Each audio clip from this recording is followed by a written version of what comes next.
Has anyone stayed at 237 Stillwater Road? I clean Airbnbs for a living. I've been doing it for about 2 years now, and recently started my own cleaning company. I used to work for a larger management company, but had some difficulties with my boss and the way that the business was run. Fuck you, Blake. So I quit, and I started managing a couple of my own. It doesn't pay too much, but I get to work on my own time, and I'm my own boss. A large majority of the Airbnbs that I clean are mom and pop owned, and since they don't have the time to clean it, they pay me in between guests. This story is called I Am Terrified of the Airbnb I Clean For, by Grocery Unusual.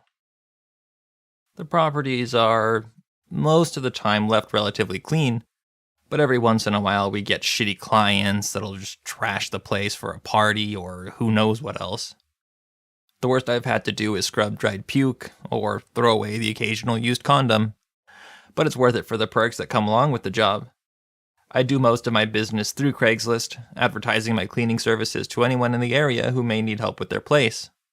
About a month ago, someone replied to my listing with nothing but the address of their property, the amount I could expect to be paid, and the first date it required cleaning. 237 Stillwater Road. $125. June 24th, 12 p.m. Although this may seem strange to someone new or unfamiliar with the business, it's fairly common for the messages from the hosts to be this simple. It was part of the reason I enjoyed the job. I've never been a people person, so I enjoyed the simplicity of the little interaction I did with people within the business. I responded saying I could take the job, and didn't give it a second thought. The rental looked run down from the outside, in desperate need of a paint job to replace the peeling white paint on the exterior of the house. Nestled on the top of a steep hill overlooking a large lake, which coincidentally harbored a few of the other houses I maintained. It was one story, with an unfinished basement indicated by the concrete foundation and the windows peeking just over the grass. However, the inside was a different story. Walking through the house, I found 2 fully furnished bedrooms, a kitchen, and an attached garage that had been converted into a game room, and a couple of doors I assumed led to closets. The rental was surprisingly immaculate. It was as if it had not been touched in weeks. This was a surprise, as the listing said the previous occupant had left no less than 2 hours ago. Walking through the house, not a single pillow or sheet in the bedrooms looked to be disturbed. No dishes sat in the sink waiting to be scrubbed, no crumbs or dirt dotted the carpet or stained wood floors. It's not uncommon for occupants to clean up the rental in order to avoid a large cleaning fee, but I'd never seen a rental this sterile. However, I pride myself on being thorough, and I decided to replace the sheets as well as vacuum the floors just to be safe. Upon getting to the kitchen, I noticed a door in the corner I did not previously note being there. Stuck to the door was another detail I must have passed over in the initial walkthrough. A sticky note displayed a simple request written in neat handwriting. Replace salt in water softener. Through the door was a dark stairway leading to the basement. A lot of these old rentals had me do this as part of their routine. It was a menial task, but was inconvenient enough for me to often forget about, as they were usually out of the way, in basements or a garage or other places that I rarely had any reason to go to. Forgetting was usually not a big deal though, as these salt-dependent water softeners can often go weeks without being replenished.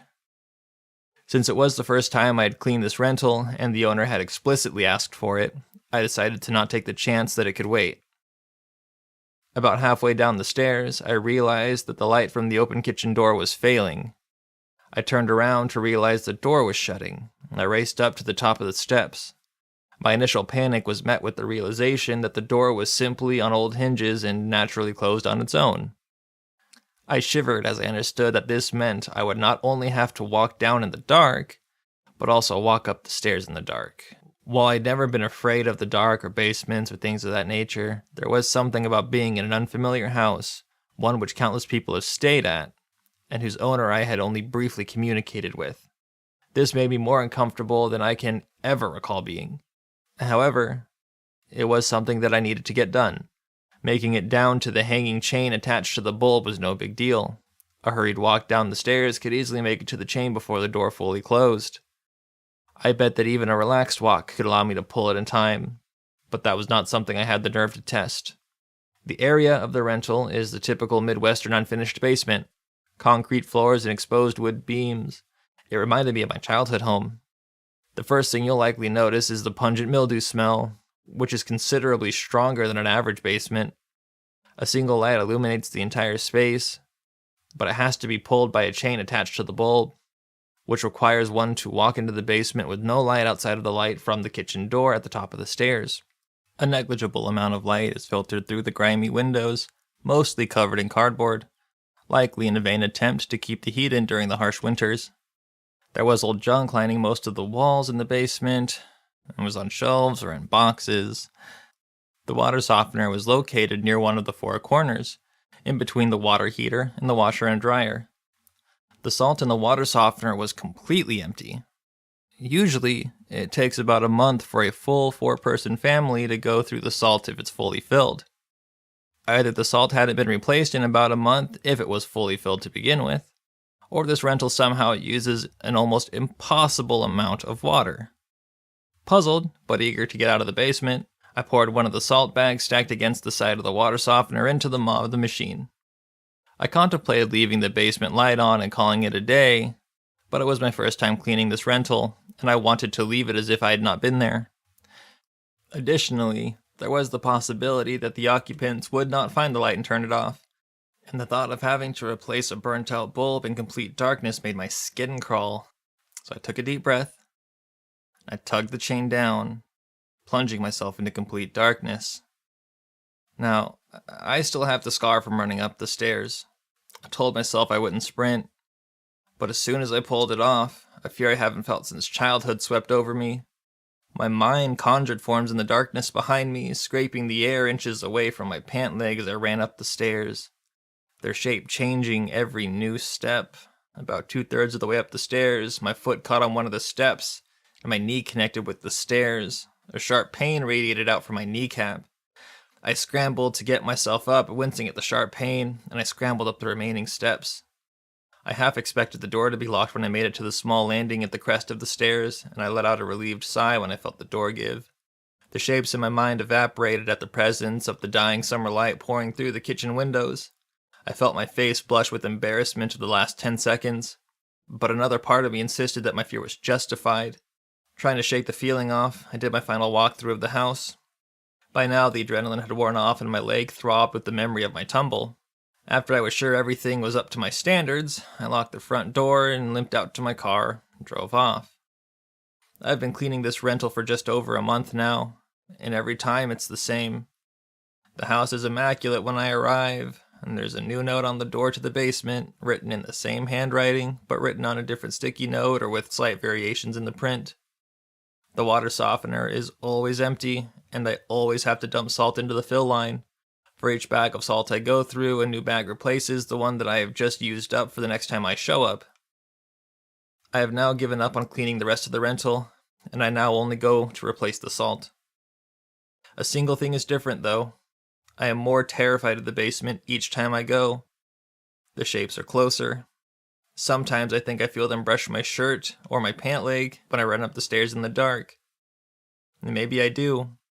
I've started to bring a flashlight on my daily trip into the basement, but this does little to reduce the thoughts in the back of my mind.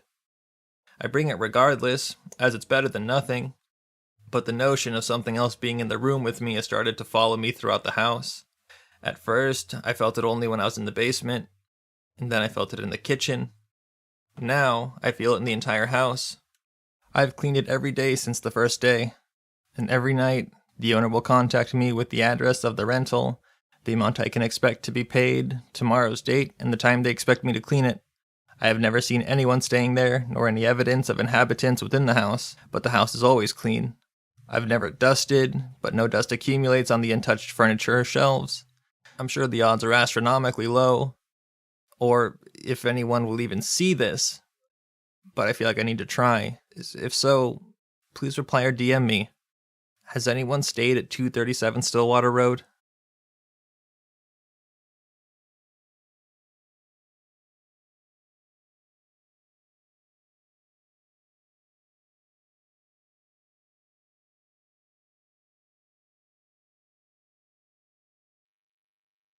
It was late one October night when I was driving home from work.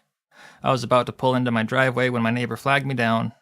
I got out of my car and he told me about the incident. All of the bodies in the cemetery were dug up. It was the largest cemetery in town and the bodies had just completely disappeared.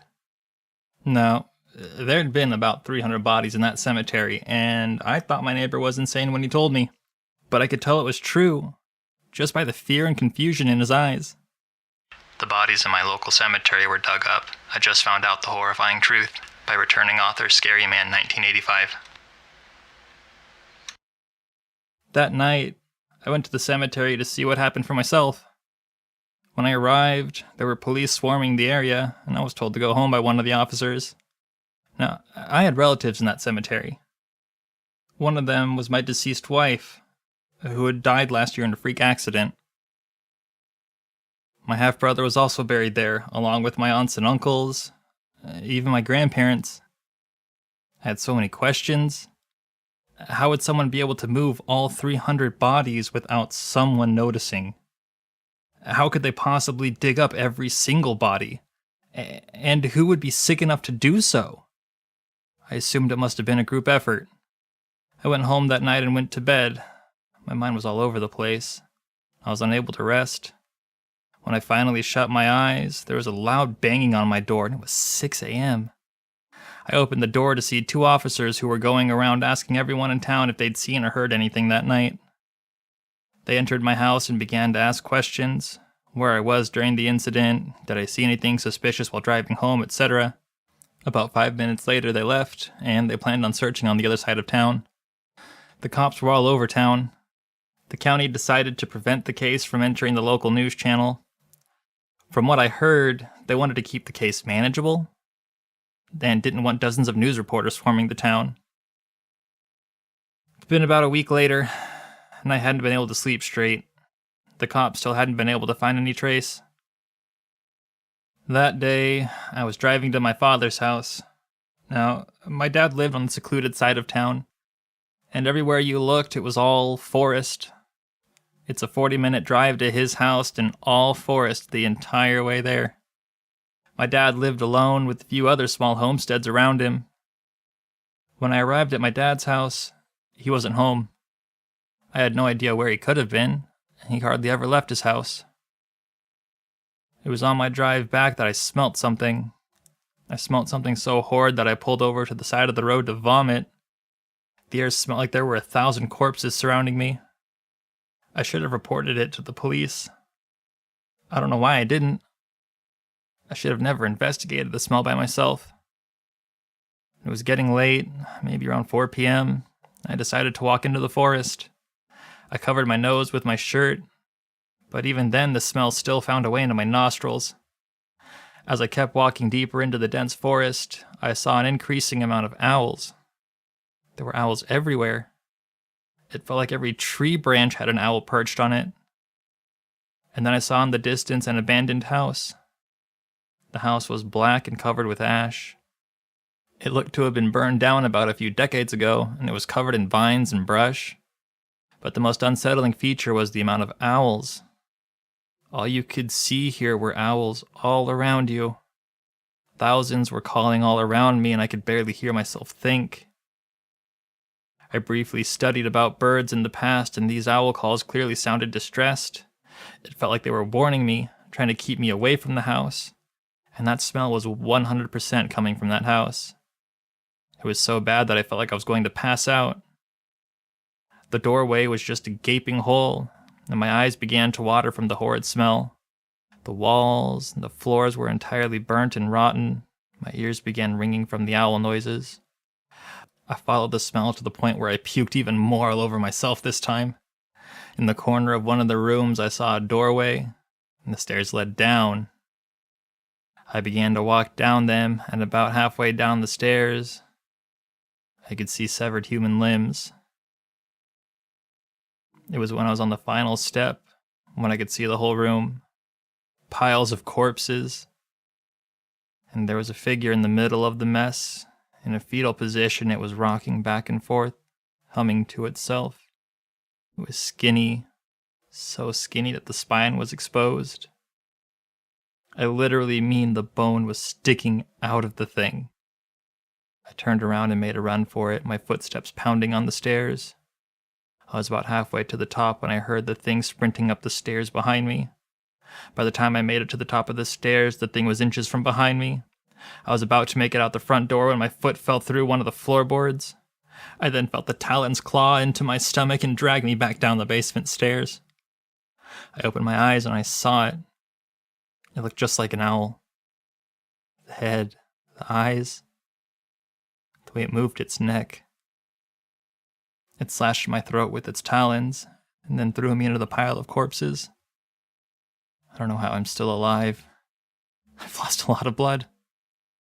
And worst of all, I don't know when that thing will come back. If anyone is reading this, I'm probably dead. I'm probably going to rot here with the rest of the 300 dead bodies.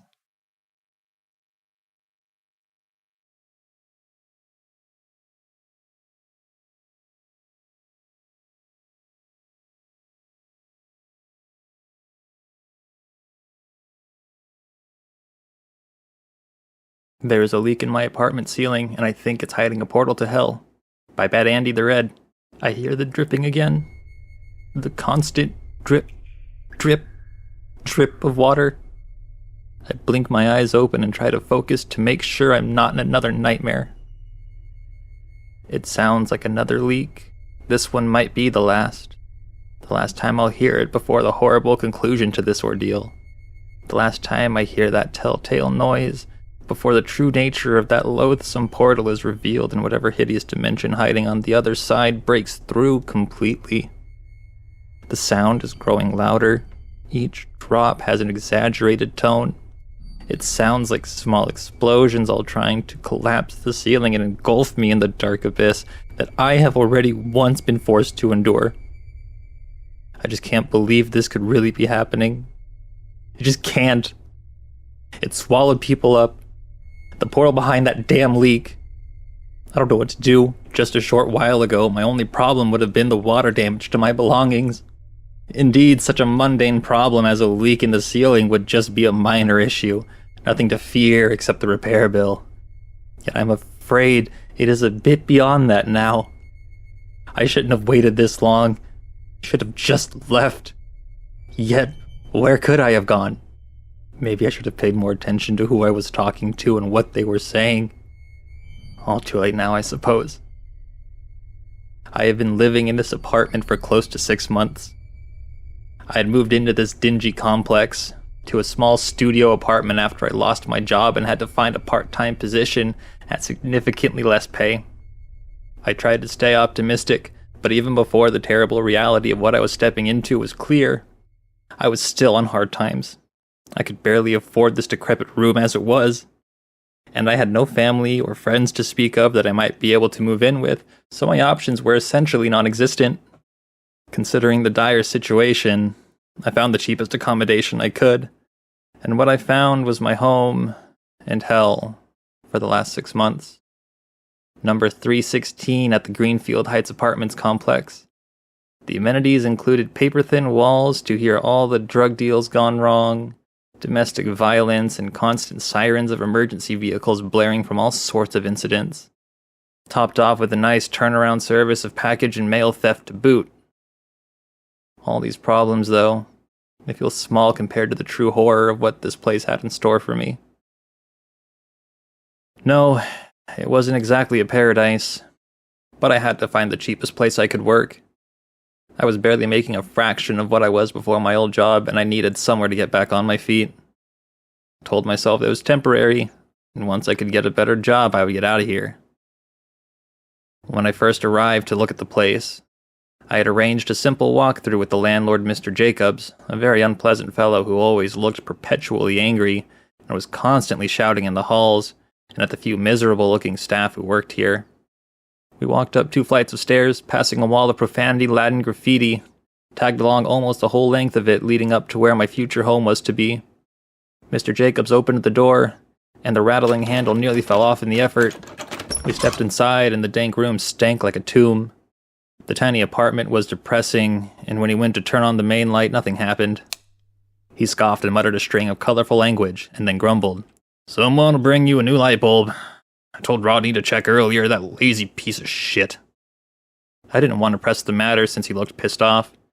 So we went in, and he showed me what little there was to see of the tiny apartment. We had to rely on the dim light of the bedroom to see elsewhere, since the main light was out. Despite leading the walk-through, and it looked like Mr. Jacobs was well distracted. He was looking at the ceiling in the corner of the tiny living room, with a concerning grimace on his face. He stared at it for a while, and paused the tour. I found it a little weird. He finally looked back at me as if noticing that I was watching him stare at the ceiling, and he shrugged and asserted that, You're gonna want to grab a bucket. When it rains heavy, that part of the ceiling leaks. Can't seem to find out how, since there's no leak on 416 above, but bad luck on this one, I guess. That's the only reason the price is so low.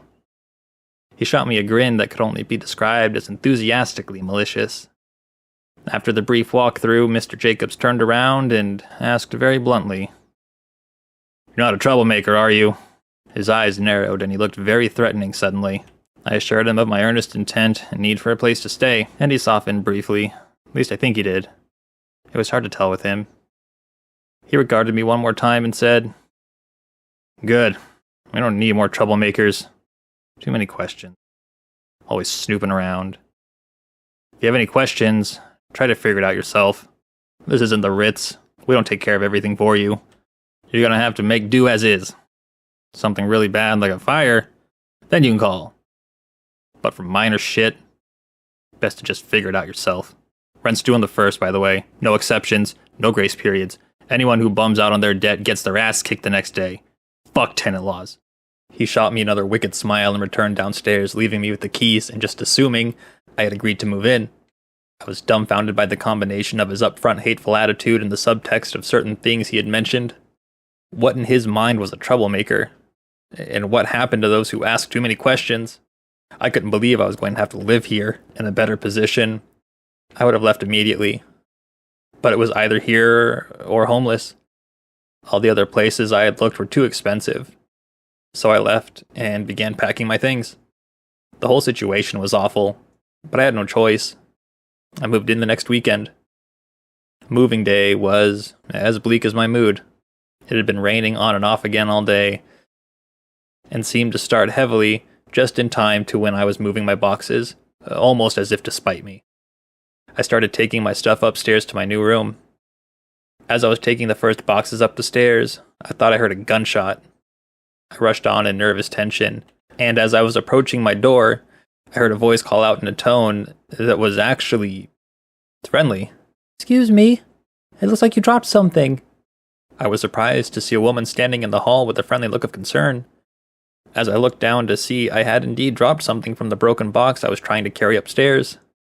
"Hi, I'm Maxine. I'm your neighbor in 315. I introduced myself and was relieved to have found a friendly face for a change. Hey there. I'm Greg. Nice to meet you." I held out my hand, and she looked uncomfortable briefly and declined the handshake. "Sorry, I'm getting over a cold. I shouldn't. But it's nice to meet you," she said with another disarming smile. I was relieved to see someone who didn't look like they were minutes away from killing me, or someone else, though the paranoid part of my brain was begging the question why such a seemingly nice person was stuck here. I considered asking her, but figured it would be rude to pry about her situation, as she might have been like me and just on hard times. I was embarrassed when I realized I was just standing there after saying hello, stumbled for words. But she spoke first. "Well, it was nice to meet you, Greg. Stay safe and try not to let your spirits get down. It's easy in this place, but nothing bad lasts forever." She smiled and waved goodbye. I looked down to make sure the box was secure, and when I looked up to say goodbye, she was already gone. I wondered how she was so fast. Nevertheless, I felt slightly more hopeful. Things might be okay after all. Another hour of moving boxes, and my knees were on fire, but the meager possessions I had were finally stuffed haphazardly into my tiny apartment. I was dead tired. But it was only 4 p.m. I figured I'd earned a nap, though, and went into the tiny closet that was supposedly a bedroom. No furniture fit besides my old mattress, and that took up the entirety of the space. I laid down and started drifting off. The peaceful sound of rain started to get heavier, and then I heard a new sound, which woke me from my doze. A tiny dripping sound coming from the main room. I remembered what Mr. Jacobs had said about the heavy rain and a leak, and I got up quickly to make sure the water was not landing on all my boxes and getting everything wet. I looked up in the corner of the room. Sure enough, there was a steady dripping onto one of my boxes below. I poked through and found the dishes box, took out a few pieces of Tupperware and a bowl, and set one underneath the leak. I thought for a moment about calling Mr. Jacobs, but then remembered how he'd given up on fixing this leak, and I realized it would do no good. I turned around to go back to bed when I heard an odd tearing sound like wallpaper being stretched to breaking point. When I turned around, there was nothing there. I figured it was just my nerves, and I went back to bed. I slept for about 2 hours, and despite the brief rest, I had a vivid nightmare of drowning in a dark lake with no shores on any side. It was horrible. Just sinking into a black, watery abyss. I was embarrassed as I woke up with a scream, but relaxed as I realized it was just a dream, and no one likely heard or cared that someone in 316 was screaming anyway. I figured the rain and that damn leak had got me thinking about water, and my negative mood may have contributed to the nightmare. So I brushed it off and went about trying to organize the chaos of boxes in some logical manner for this small space. Later that night, I had a cup of ramen for dinner and turned in early. I read a bit before bed, almost as if trying to postpone sleep for fear of sinking into that fathomless abyss again while I slept. Eventually, I started to get comfortable, and I thought I may fall asleep when it started again. The leak had resumed. It sounded faster than before. I thought it was strange that I could hear it so vividly. I got up to see if maybe it had overflowed or something, and I was not prepared for what I saw. The ceiling where the leak was had an odd, lambent light near the center, kind of like a black light.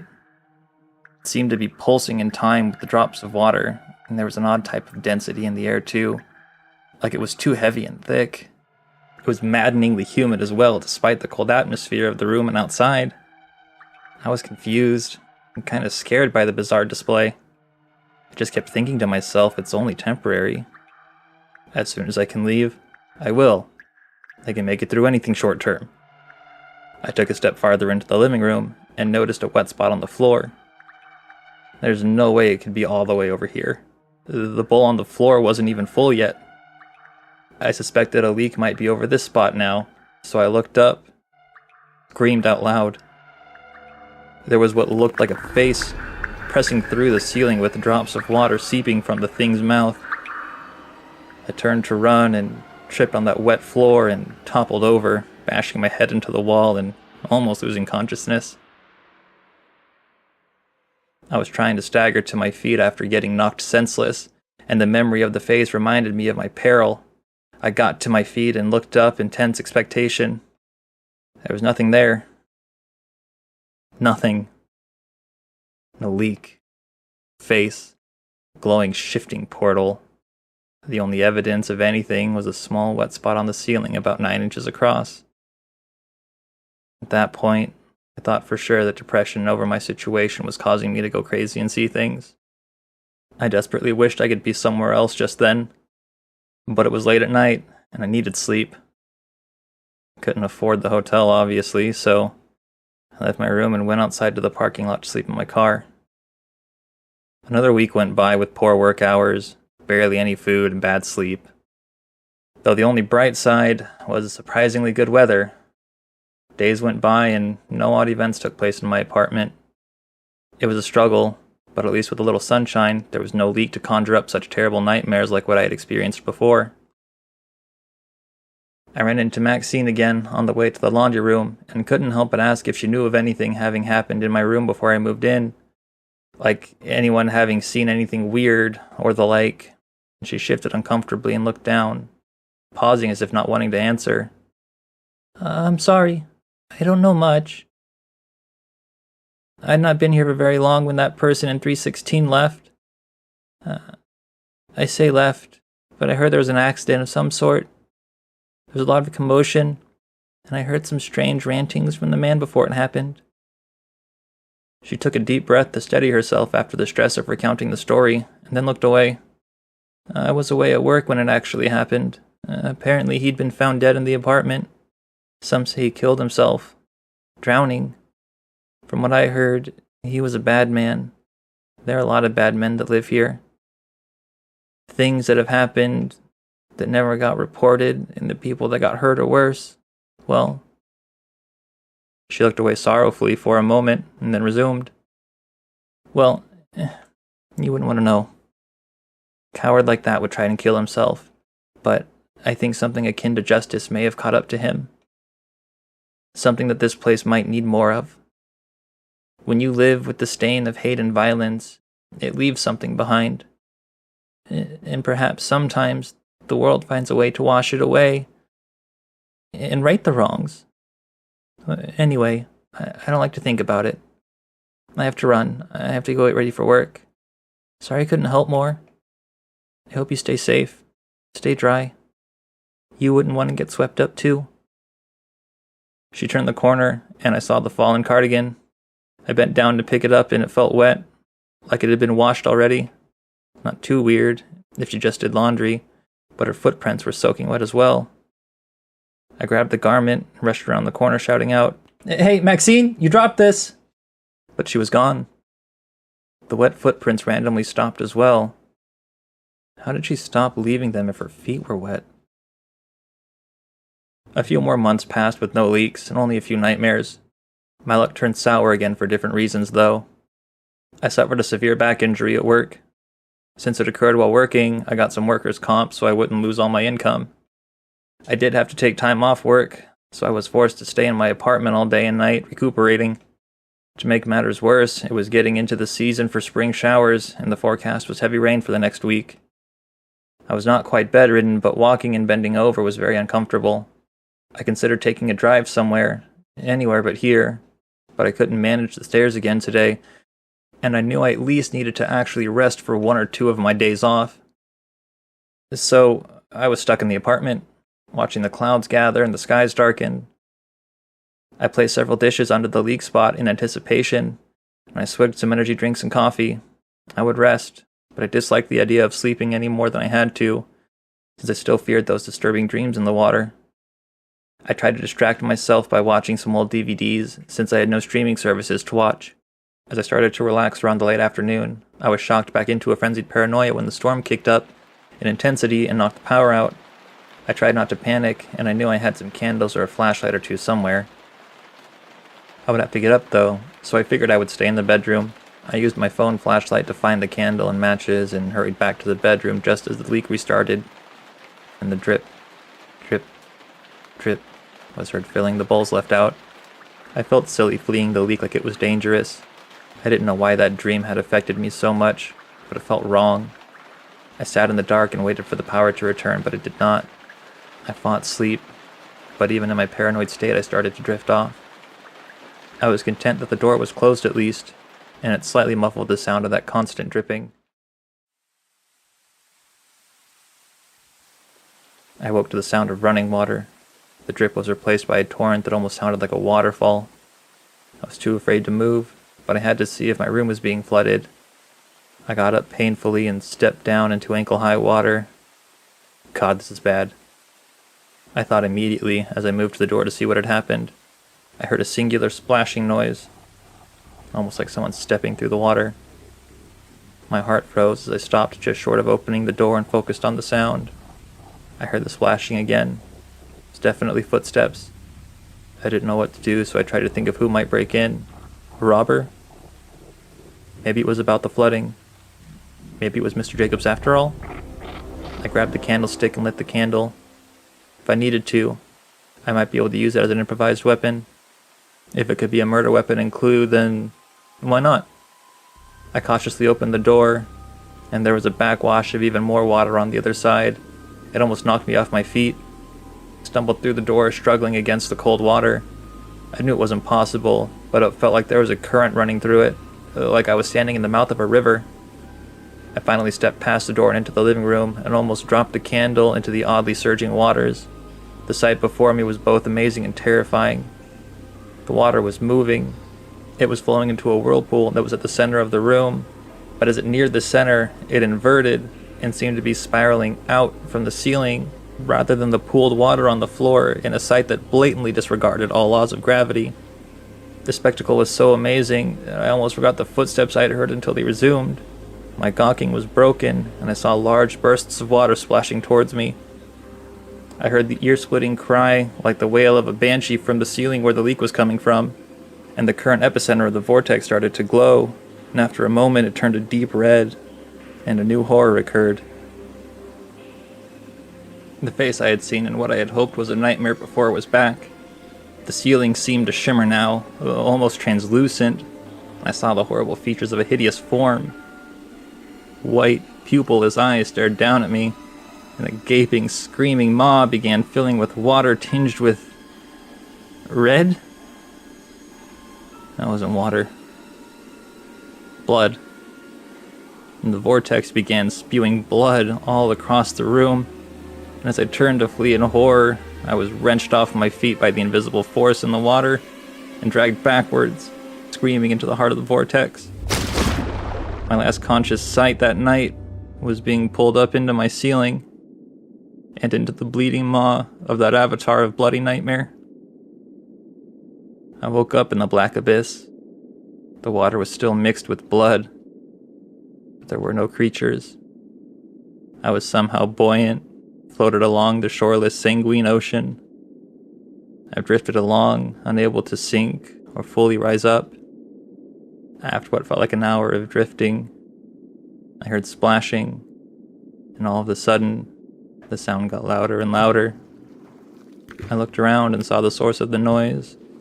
Bodies were falling from the sky into the bloody ocean. First a few, then dozens, and then hundreds. A literal storm of blood-soaked, featureless bodies came crashing into the water. I tried to evade them, but I could not dodge them all, and I was buffeted by the limp forms of countless bodies until I was pummeled below the surface of the water. I couldn't breathe, and as I tried to surface, one of the bodies grasped my wrist and opened its eyes. On its previously featureless face, it now had oddly pulsating white pupils, and it burst what appeared to be stitching on its mouth in order to scream under the water. The sight and shock of the horrible scene woke me, and I realized I was laying on my back in my apartment again. The flood water was lapping at my face, and I was breathing in and choking on the water on the floor. I lurched up as soon as I regained control of my body, spitting water and gagging from the quasi-drowning I had endured. The water looked normal, no blood from what I saw. But the water itself was not a delusion, or some trace of insanity. It was there. It was a bad scene, tons of my things were submerged, and the water damage was extensive. Somehow, it had risen to almost 2 feet high. I had to do something. I didn't expect much from this place, but this was a severe enough situation that the crotchety old bastard Mr. Jacobs was going to have to fix something, whether he liked it or not, or they would be getting a lawsuit in order. I figured some lawyers would take easy cases they knew they could win, and with no retainer needed if they got paid more at the end. So, it would not be a bluff. I was dead serious. I almost drowned in my own apartment. I staggered to the door and managed to open it, draining tons of water out into the hall. But I didn't care. I just needed some fresh air. And my back was on fire, but nothing would stop me. I heard a voice calling out to me. It was Maxine. "Hey, are you okay? I saw the water and I hadn't seen you around. Is there flooding there?" She asked with an odd look, almost like she knew the answer, but didn't want to let on. "Yes, there is. It's pretty bad, actually. I was just about to call Mr. Jacobs to do something about it." "Greg?" She paused for a moment, then continued. "You didn't see anything in there, did you? In the water? Like something or someone familiar?" I was confused by the specific nature of the question. I was put off and unsure of how she knew I might have seen something. "I'm not sure what I saw," Why do you ask? I responded. No reason. Just be careful. It can be dangerous if you do. Don't worry. If it's not where you belong, you won't get pulled in forever. But just be careful, though. You don't want to risk it. A flash of morbid glee was evident on her face for a split second. Then it was gone. Starting to feel uncomfortable. Pulled in? How do you know about the leak? And if you do, what's behind it? I asked with mounting suspicion evident in my voice. You know, Greg, in many cultures, the path between the world of the living and the dead is separated by only the slightest barrier, often a literal or symbolic body of water. Whether the river Styx, the lake of fire, and the water is reflected at the feet of a torii gate, it's often just potent waters. Like all bodies of water, when they are contained somewhere, there can be leaks. Sometimes the water is not the only thing that seeps out. She stopped speaking for a moment, and fixed me with an intense stare that made me feel very strange. I did not know what she was talking about. Was she saying that portal leads to some sort of afterlife, like heaven, or more likely in this case, hell? Did you just sit? And she cut me off, saying, Oh, if Mr. Jacob finally goes over there to fix your ceiling, let him know that I had a concern that I needed to express to him as well. It's been waiting a long time. He smiled again in a creepy way that disturbed me. Yeah, sure, I guess I can do that. Thanks. See you later, and I hope you feel better. Those accidents can be rough. Best not to sleep on your side and drink lots of water. The right kind, though. She winked at me and departed. And I was at a loss for what had just happened. How did she know I'd gotten hurt? I didn't tell her. And what was that thing about the right kind of water? My anxiety about the situation was increasing, and I was disturbed by Maxine's questions too. Maybe she was not so sweet and trustworthy after all.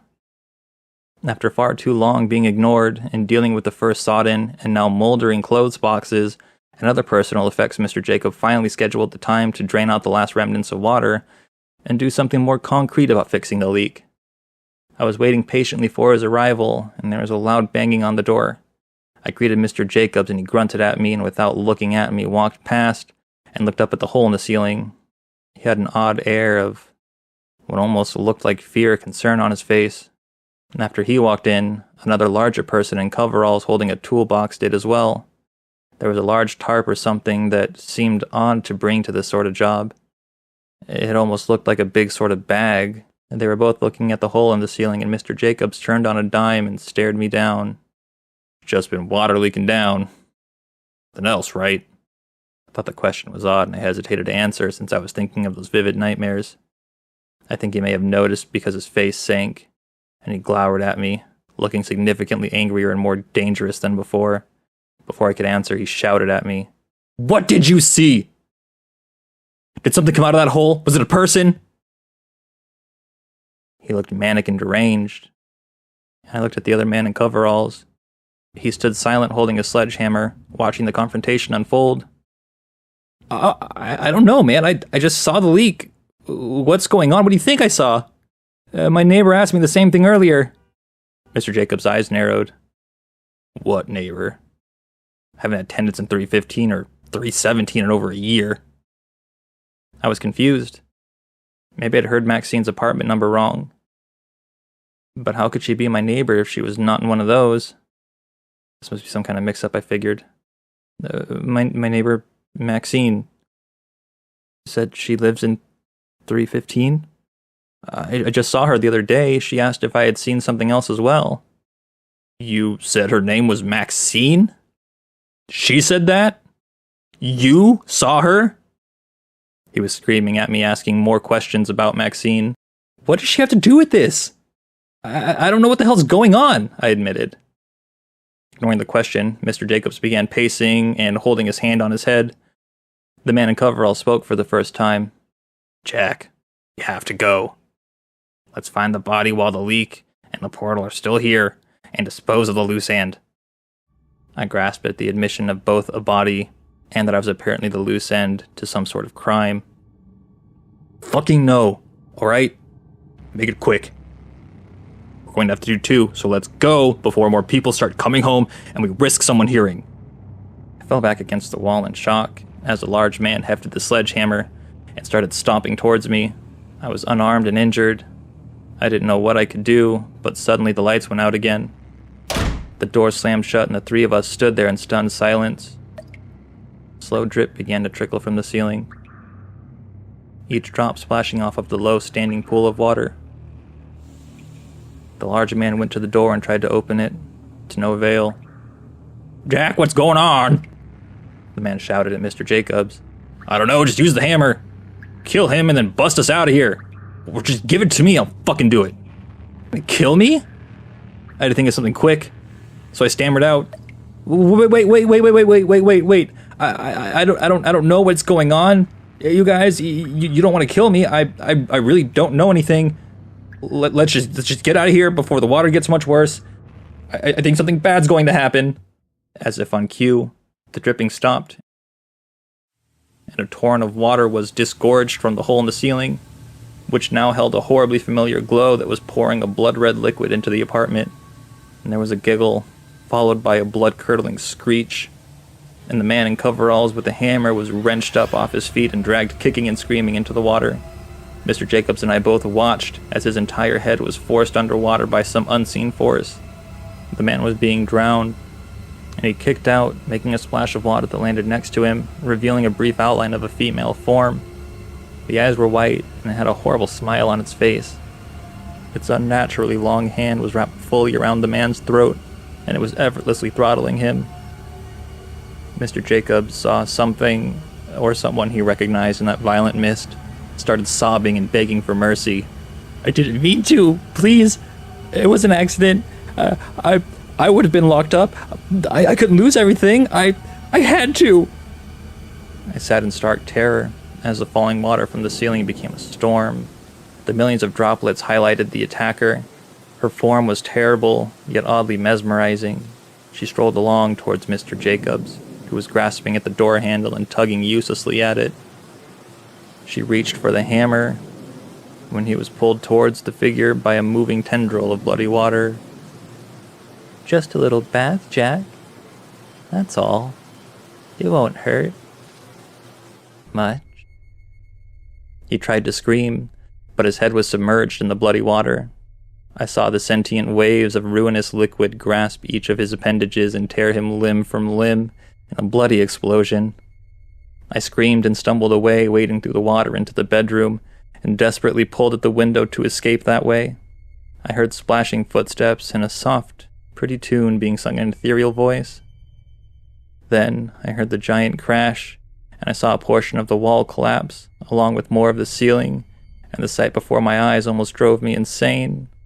There was a vortex of bloody water sucking up the maimed bodies of those men into the hellish portal where the leak originated, and at the center was the bloody figure smiling at me and waving a hand as I finally got the window to budge and fall out. I stepped outside, and I tried to descend the fire escape, but the surface was too slippery and I fell. I screamed and plummeted down, and I thought I would land on my head and die. Yet as I fell, my descent was slowed, and to my shock, horror, I realized the rainwater was mixing with the water from my apartment flowing out of the window, and I was being pulled back up into my room. I tried to scream, but I felt the water fill my mouth. At some point in the nightmare ride, I blacked out again. That was the last thing I remembered before I found myself here again. As I listened to the leak once more, I wonder if it could have all been a bad dream. The water, the leak, the portal. It's all too much. It couldn't have all been real. I'll go into my dingy living room and see if the water is dripping into the bowl, and then I'll realize it was all just a terrible dream. Yet when I sit up, I noticed an odd breeze, and when my eyes focused in the dark, I see lights in the sky. Sky? Ceiling's gone. I don't know what's going on here. I know I have to get out of here now. I hear splashing footsteps again over the ever-present dripping, and I see in the sky the light of a monstrous portal opening up in the very clouds above. It is too much. I leap from the fire escape again. Somehow, in my mad haste, I survived descending the fire escape, and I sit here now writing this impossible story in my car that I have been living in nearly a week after the fact. I heard on the news the reports of a structural collapse at my apartment, and the landlord being unavailable for questioning, presumed missing along with another man who worked in the apartment as a special contractor. I thought about Mr. Jacobs and the man in the coveralls, and I shuddered when I remembered them being drawn into that unholy portal in the ceiling. Apparently, it had not been the only disappearance in that building either. Around a year ago, there was a missing person report for a Maxine Villaroso. I remember how Mr. Jacobs reacted to her name, and it made me wonder what really happened here before I moved in. I don't know who or what Maxine was. Maybe she was the same person in the report, changed somehow. Best I can guess, Mr. Jacob had known something about her disappearance. Maybe he had killed her and somehow she came back for revenge. She mentioned the water washing away people's violent lives, and I shuddered when I considered her smile when talking about the last person in 316 and the overdue message she had to send Mr. Jacobs. I didn't know if she was a ghost, a demon, or what. I also don't know the extent of her reach, or if she's satisfied with just those men, and who knows how many others she had washed away in that room with that dread portal. I suppose it doesn't matter to me anymore. I'm never going back there. I gave all my belongings up for lost, and the building was condemned anyway after the landlord disappeared and the ceiling collapsed in several sections of the building. I think there was a terrible thing they will discover if they ever really investigate the building. Perhaps they'll find bodies. Perhaps the bodies are all gone, sucked into the watery abyss. That eldritch gate to hell whose opening started with a simple leak. If something like that can happen, I just don't know. I don't know if anyone is safe anymore. Dylan's Diary, by late but still early one. Someone we didn't know tried to pick up Dylan from school today, said his elementary teacher. The guy said he was Dylan's older brother. Dylan doesn't have an older brother, I said, alarmed. We thought so too, replied the teacher. I suspected something wasn't right straight away. It was this tall, lanky guy with black hair. He looked in his late 30s, maybe even 40. He knew your address, Dylan's full name, his birthday, which class he was in. I went inside to check with the principal, and when I came back out, the guy was gone. I was silent for a second as I stood there facing the teacher outside the school gate. The gate separated the main road and the large playground and the basketball court leading into the school. All the other kids and parents had left. We were the only ones standing outside. Well, where's Dylan now? I asked. He's waiting for you in the principal's office, she said, gesturing for me to follow as she turned around. I walked across the playground behind her shakily, and then through the corridors to the office. My 8-year-old son Dylan sat on the couch in the principal's office, still as a stone. The principal sat behind her desk, and there was a cop standing next to her. Hey, buddy, I said. You okay? Dylan looked at me blankly. My Dylan was always a quiet boy. It was just the two of us at home at the time. I was a single dad, and my late wife, Angie, Dylan's mother, died a year prior. She'd been hit by a car while cycling around a sharp bend. They never identified the driver. Look, I'm not going to go into any more detail here, as frankly, I'd rather not relive that period. But safe to say it destroyed me. I tried to pick up the pieces. I tried to stay strong for Dylan. Was I doing a good job? Only God knows. I received no feedback. And since then, Dylan became even more withdrawn, pretty much remaining silent until spoken to. He was seen by a child psychologist and various other members of the welfare team at school. After assessments, they were all sure that he didn't have autism or the like. He could speak up when pressed. He was just shy, preferred to keep to himself. The cop confirmed I was Dylan's dad, and then asked me a few questions. He finally told us they'd try to find the guy and to report if we ever saw him again. The principal and teacher said a few things. It was all a blur. All I remember was sweating profusely with my knees shaking, trying to comprehend the fact that someone had tried to kidnap my son. Hey, Dylan, you didn't know that man, did you? Asked the principal. Dylan shook his head. I was on edge after that day. Dylan was my whole world. All the family I had left. I couldn't stand the possibility that he could be in danger. It made me sick. Who was this bastard? Why my son? Did he know us? Just some random creep. I always walked Dylan to and from school thereafter, and I was never late to pick him up again. Meanwhile, Dylan himself didn't seem rattled in the slightest. He never mentioned the incident unless specifically asked. At the time, I thought he was just timid, didn't want to cause trouble. A couple of weeks after the incident, the same homeroom teacher called me during a lunch break. She said one of the kids in her class saw Dylan talking to a man through the school fence. When she rushed out, the man was gone. When Dylan was asked about it, he said he hadn't been talking to anyone. The girl who apparently spotted him was questioned further, and she was adamant that she saw Dylan talking to a tall, lanky man with messy black hair. The cops were called again.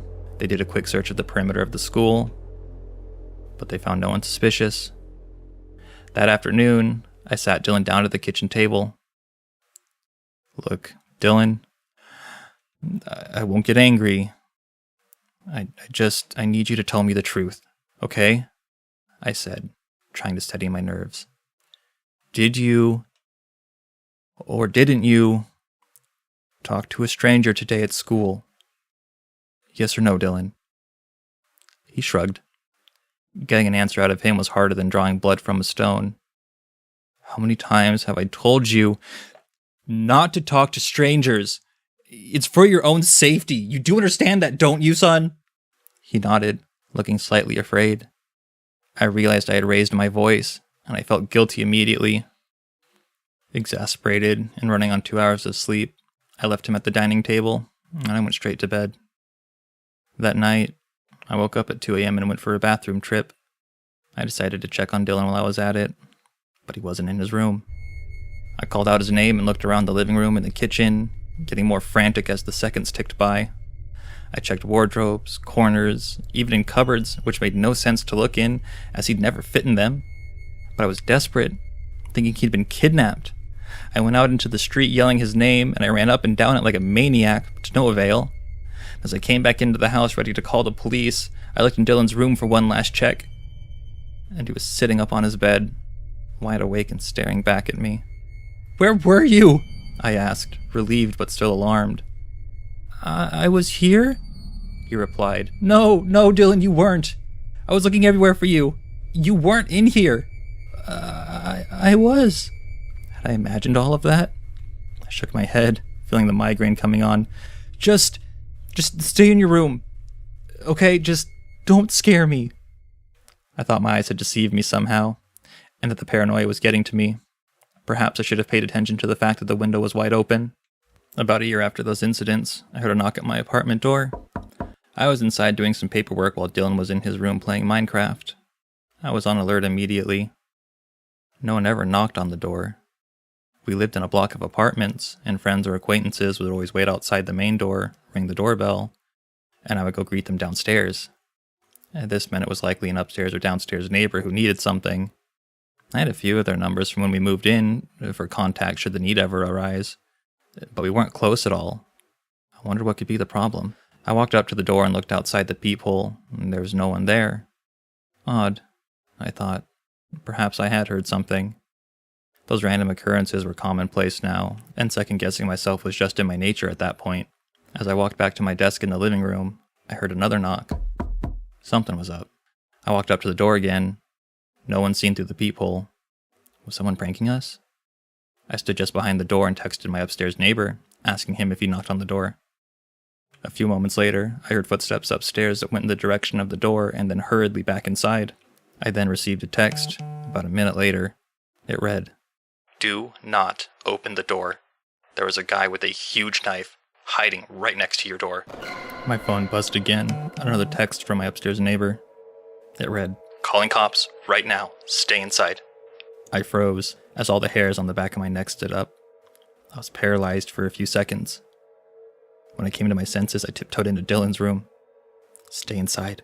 Keep quiet," I whispered, my eyes bulging, beads of sweat dripping down my forehead. I'd never felt my heart beat so fast. Dylan looked up and raised his eyebrows as I shut the door slowly and stood outside of it, about to throw up and shit myself at the same time. We were so still that I could make out quiet but frantic talking upstairs, and more rushing footsteps. I read my upstairs neighbor's text again to make sure my eyes hadn't deceived me. I tiptoed into the kitchen and I grabbed one of my own kitchen knives, then returned to the same spot outside Dylan's room, anticipating a crazed psycho busting down the door at any second. I chanted manic prayers for safety on repeat in my head. Not a sound came from inside his room. After what seemed like years, I heard the sirens in the distance and my heart rate started to slow down a little. My grip on the knife handle loosened. Eventually, I heard some shouting, more footsteps and banging that gradually faded in volume.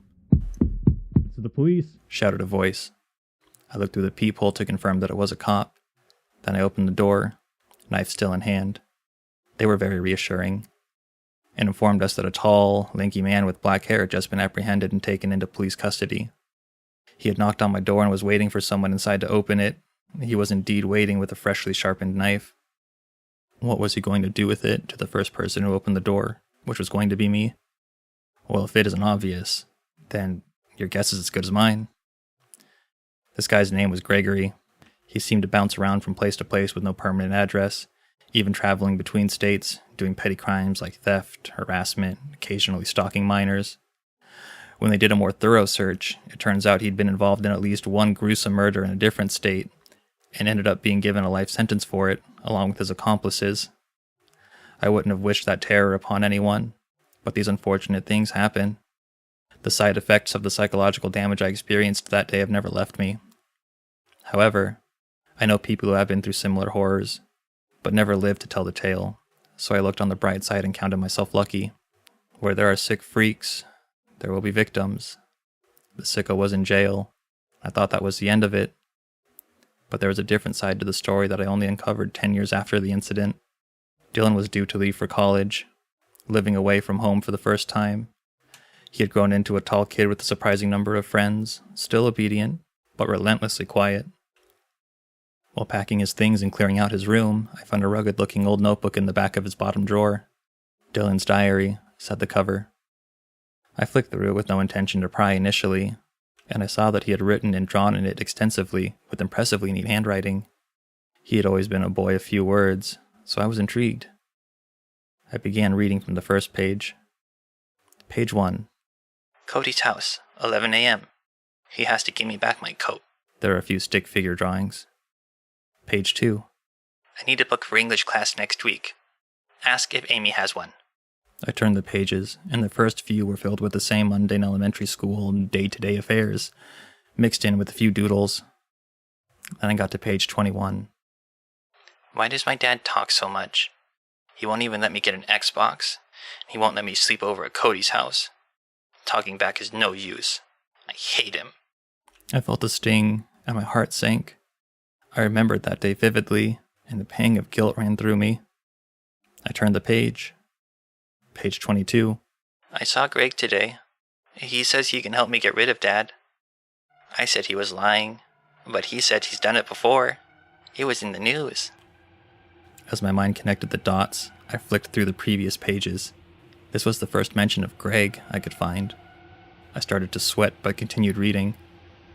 Page 23. Me and Greg are coming up with a plan. I need Dad gone. But I almost got caught talking to him today. Miss Watford, that stupid old mole rat, keeps asking me questions. She took me to the principal's office again. I think Katie saw Greg and snitched. I need to be careful. A few blank pages, with a few in between filled with scribbles and admin-type notes to self. Then the narrative continued. Page 41. The word plan was underlined, with 2 drawings underneath. The first was a stick figure kneeling by a door holding what looked like a dagger. This stick figure was smiling. There was another stick figure behind the door, with his hand on the door handle, about to open the door. The second drawing was of the first stick figure stabbing the stick man who had just opened the door, his eyes now crosses. Page 42. Greg came to my house and I showed him the plan. He said it was good and he could do it. We almost got caught by Dad, but I got back in bed just in time. He's gonna get some tools from his house. Close one. Page 43. Greg screwed up. He's in jail now. Why did Dad not open the door when Greg knocked? Everything went wrong. I don't know why. Page 44. I wish my dad would just shut up. I flicked through the rest of the notebook, which was blank. Page 44 was the last entry. I read the entries a few times and pondered what I should do. I never thought Dylan was capable of such a heinous intention. Confused and upset, I acted as if nothing had happened for a few days. But on the day he was due to leave for college, I couldn't hold it in anymore. I brought his duffel bag down and hooked it on his suitcase. He was ready to head to the station, standing outside the door with the suitcase and his backpack. Dylan, when you were younger, did I ever say or do anything that hurt you? You can be honest with me. No. Why do you ask? He replied. I held up the diary, and he froze for a second. I saw the color drain from his face. I won't blame you for anything. Don't worry. You know I love you very much, son. You were a minor, and you were a victim of a very sick man. Besides, this thing is years old. I just want to know what I did wrong at the time to lead to this, and we can put it behind us. His shocked expression faded, leaving his ever-present blank stare. You didn't do anything wrong. Neither did Mom. I opened my mouth to ask him what he meant by that, but stopped. The corners of his mouth stretched into a wide smile, and our eyes met, and we stood there in silence for a few seconds. Dylan, if I were to find another one of these notebooks, I began tactfully, would I see the blueprint of my wife's murder inside? Yeah. He didn't even pause to answer. He then gripped the handle of his suitcase and walked off down the street. That was 2 years ago now. I never forgave him. Every night I still lie awake thinking whether he was born that way or it's somehow my fault. We never talked since that day he left, and he hasn't come back home. He never tried to contact me, and I haven't likewise. It looks like he's doing well in college from his Facebook posts. He seems to have a lot of friends, so I assumed he's got his own place, or he stays with one of them. I wonder if any of them will ever find out who he really is. Wouldn't blame them if they never do. After all, I still don't know who my son is, and I raised him for 18 years.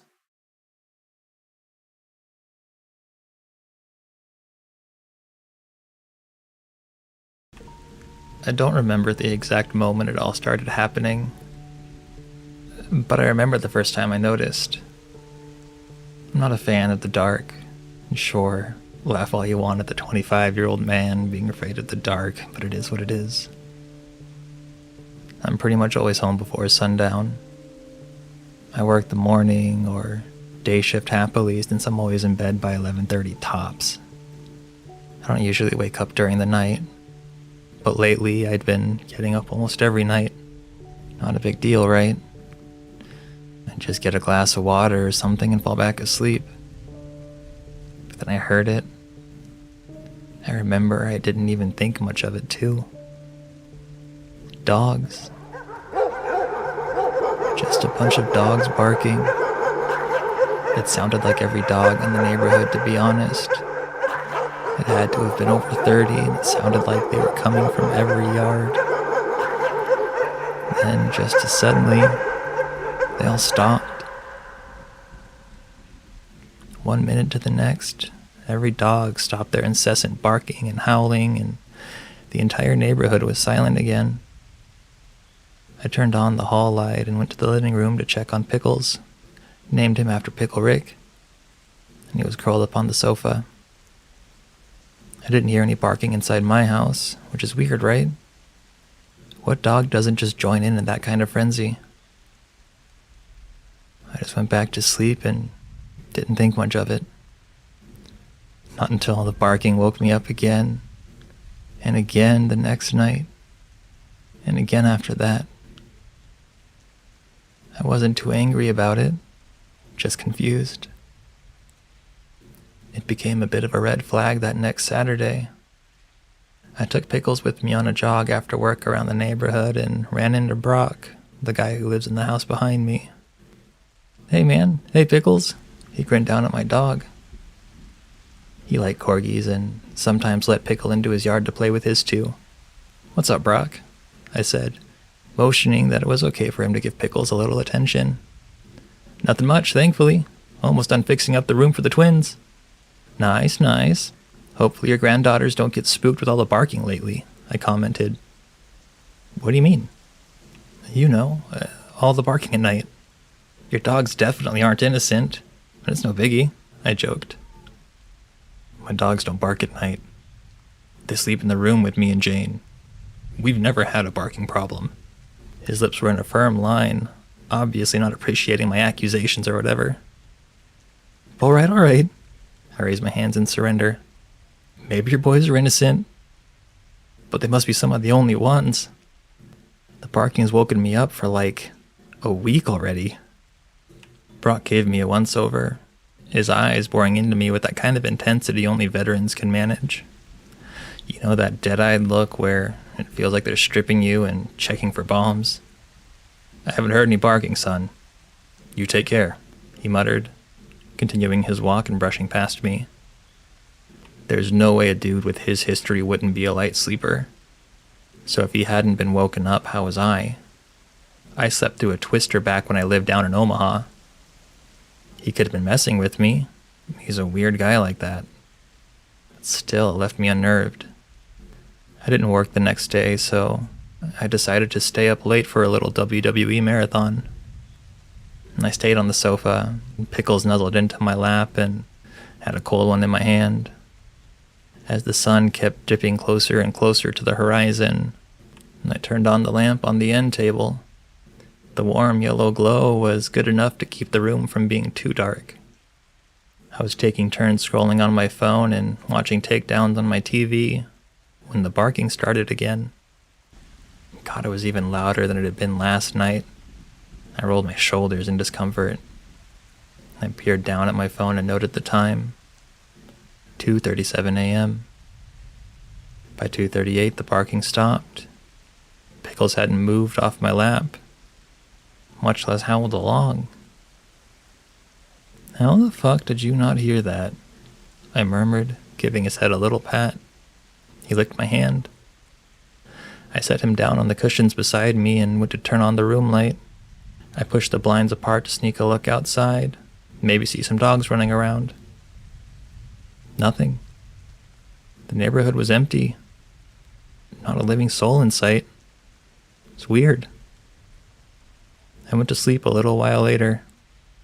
The cycle of waking up at night kept dragging on, and each time I found it harder and harder to fall back asleep. It just felt off. Like all of it was extra dodgy. Because I tried to casually mention the loud-ass barking to a few more neighbors, and each time, no one even knew what I was talking about. I obviously couldn't ask him, but I feel even Pickles would have looked at me like I had 3 heads if I did.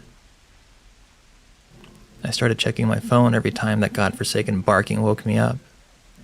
And each time it began at 2:37 in the morning and stopped at the exact second the clock hit 2:38. The next day I had off work. I decided I'd wait at my window to see if any dogs came out. I figured they had to be nearby since the racket was just so close and loud. At 2:36, I muted my TV and held the blinds open again.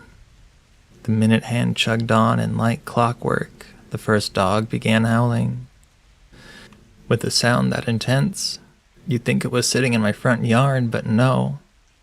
Just like the last time I had checked, the neighborhood was deserted. But the noise was getting ridiculous. The gruff barking and the piercing howls made my skin prickle. If I were in a movie, the hair would stand up on the back of my neck or something. At 2:38, it all came to a halt. I sighed and went to grab the melatonin I had bought and headed for bed. It took what felt like 2 hours to get to sleep. And I tried this again, but using my phone to record and send to my group chat, just so I didn't feel crazy anymore. I started recording at 2:37, right after the first dog went off. And this is when the second or third red flag hit me. The streetlight flickered abruptly and died, making my view outside pitch black. I grimaced, but I stayed at the window. As soon as I'd stopped recording, my phone flashed white and then turned off. It took like 10 minutes to get it on again, and when I did, the video was just gone. Not in my gallery, not in the trash, nowhere. It was like the video never existed. I spent the next night at my friend Patrick's house, and I think at this point it was muscle memory or instinct or something because I jerked awake at 2:37 right away. I heard a single dog howl, and that was it. But nothing as close or as loud as it was at my house. I finally got a real good sleep for the first time in half a month, and I really didn't want to leave. But I had to go back for pickles. And plus I still had a mortgage, so... Like you'd all expect, it happened again that very next night. 2:37 on the dot. I felt like I was alone in hell. No one else in my stupid neighborhood was hearing this. I couldn't catch it on camera. The streetlight hadn't been fixed, so I wasn't going to leave the house and check it out. Shit really hit the fan when I heard a bang at my door. It sounded like someone or something rammed itself against the door. Just once. But that alone kept me up the rest of the night.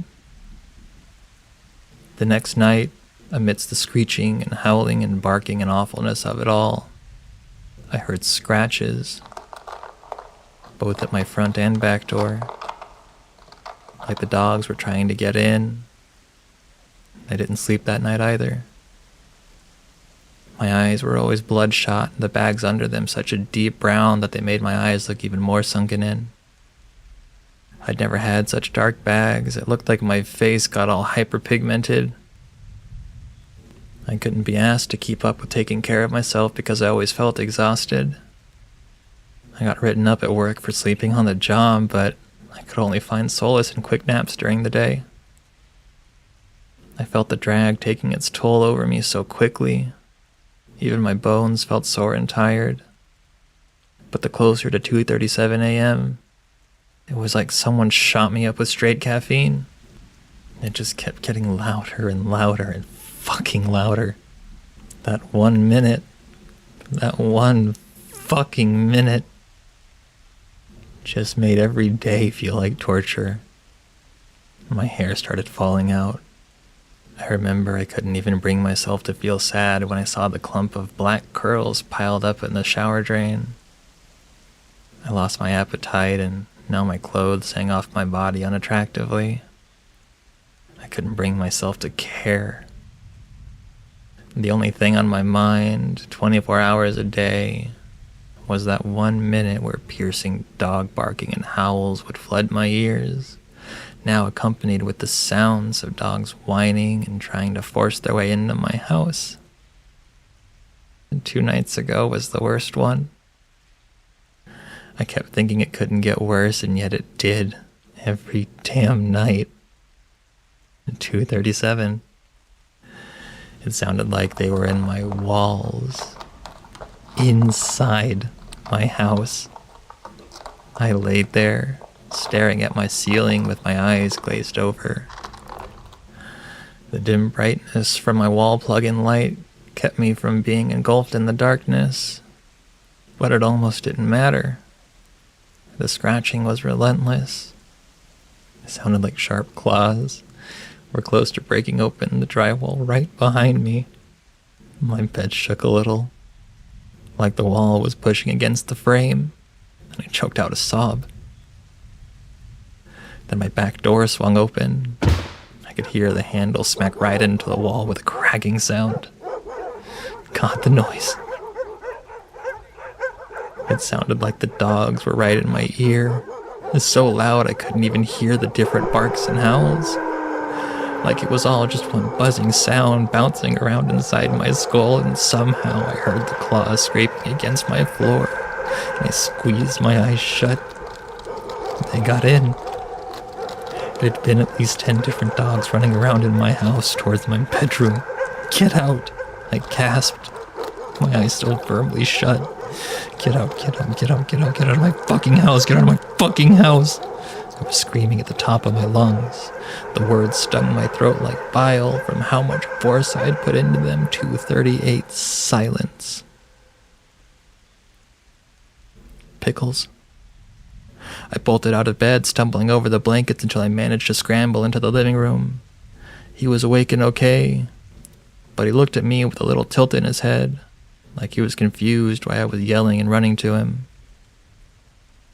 I took sharp, shaky breaths until it didn't hurt to inhale anymore.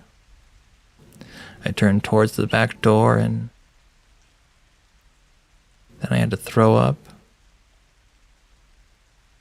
It was open. The handle had broken into the wall, leaving a cracked hole where it smashed into it. There were a few deep scratches, claw marks on my floor and some dirt. I kept Pickle's claws trimmed, so it wasn't my dog for sure.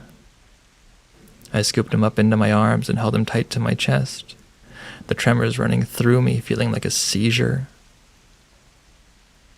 I slowly made my way to the door and closed it. I tried to lock it, but the handle was broken. I pushed a chair in front of it and went to my room, Pickle still in my arms. I locked my bedroom door and put him on the bed. I wasn't going to be able to sleep, but he still could. Yesterday I called a locksmith to replace the handle, and I pointedly ignored the claw marks, especially the 4 thin lines on the outside of my bedroom door. I also ignored the warped look in my walls, like something was close to ripping them apart. Last night I got the gun out of my safe, and I put it on the pillow beside me. I didn't even bother to sleep. I just spent the entire night with my knees up to my chest, eyes open and staring at nothing. I could hear Pickle snoring softly at the foot of my bed. My mom always told me it was dirty to have a dog in your bed, especially one that sheds like he does, but I didn't care anymore. He needed to be with me. 2:36. I let out a shaky breath, my mind racing. I'd have to shoot a dog. I've never even used a gun on anything but bottles in the backyard at my brother's house. I'd probably have to shoot more than one. Fuck, there'd be blood in my bedroom. Pickles is gonna freak out. He's never even heard a gunshot. 2:37. A lone howl sounded outside my window, and I gripped the gun tightly, hot tears slipping from my eyes. The barking was insufferable right there in my ears. There was growling, a rabid and hungry noise that I could feel right behind me. The scratching started again. I could hear them in the walls, seconds from breaking out. And the door blew open too, the hinges popping off easily. Footsteps were heavy and fast, and an innumerable amount of claws were at my bedroom door. I could hear the thin wood waning under their weight. And the barking was in my head. I could feel slobbering and saliva hitting the sides of my face, and I gasped out a sharp cry. My nightlight went out. I was trapped in the blackness, and I felt my stomach drop. I was confined, the space around me closing in, keeping me trapped in a tightening space where I was lost. I couldn't even hear the dogs anymore. There was a steady ringing in my ears, so painful it felt like blood was going to start trickling out at any second. I grabbed my phone off my lap and turned on the flashlight. The dog in front of me was a monster. It stood over my legs, with long, black, matted fur and a long, thin snout. It was big enough that it could have been a wolf, but it was unmistakably a dog. Its ears were pointed, the snarl on its face inches from mine. I felt a wet drop of its drool land on my skin. The expression on its face was enough to kill. I could feel my entire body shaking as I stared into its red eyes. The eyes are burned into the back of my brain. Red eyes brighter than flames, but they flickered in the same way. The smell of it was foul. It was so bad I could feel my insides churning. It stank like a corpse, like a dead animal left to rot in the summer sun. And it barked. It barked right in my face. sending an assault of thick and sticky drool all over my face, and the simmering heat of its breath singed my nose. The creak of the springs in my mattress as it leaned forward closer was gut-wrenching, and it barked again. The sheer power of its bark made my ears ring. I felt dizzy just listening to the sound and ear-splitting burst that was encouraged by the flurry of other dogs still howling away. It opened its snout wider, and sharp white teeth glistening in the light of my phone. I was done for. I knew this beast of a dog was going to snap my neck in two at 2:38. My flashlight went out. The smell, the sound, the weight of it over me was gone. I gasped in short, painful breaths, a deep stitch forming in my side.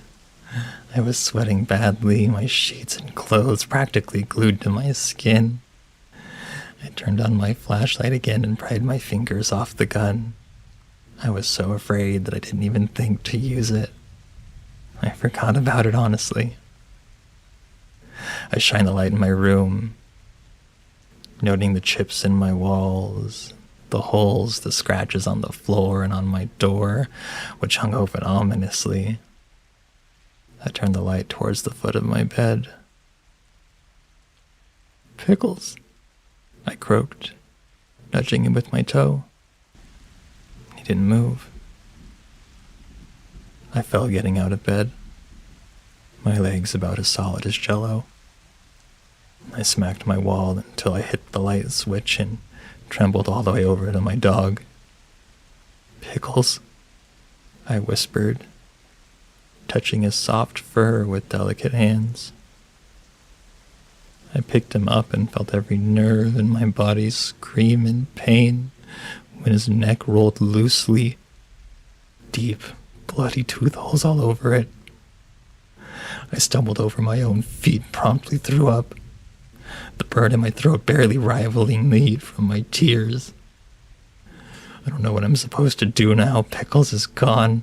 I buried him in the backyard this afternoon, and now I'm just so fucking empty. I should have done something different, but what? What the hell can I even do? My best friend is gone, and I know it got him. I know it's coming back tonight. I was a hoax paranormal investigator right up until I met the family that showed me hell itself. By free me from this. I know that a moral doesn't quite cover it. It isn't as though I woke up one morning and decided that was a Thursday. I was going to roll out of bed and become a piece of shit.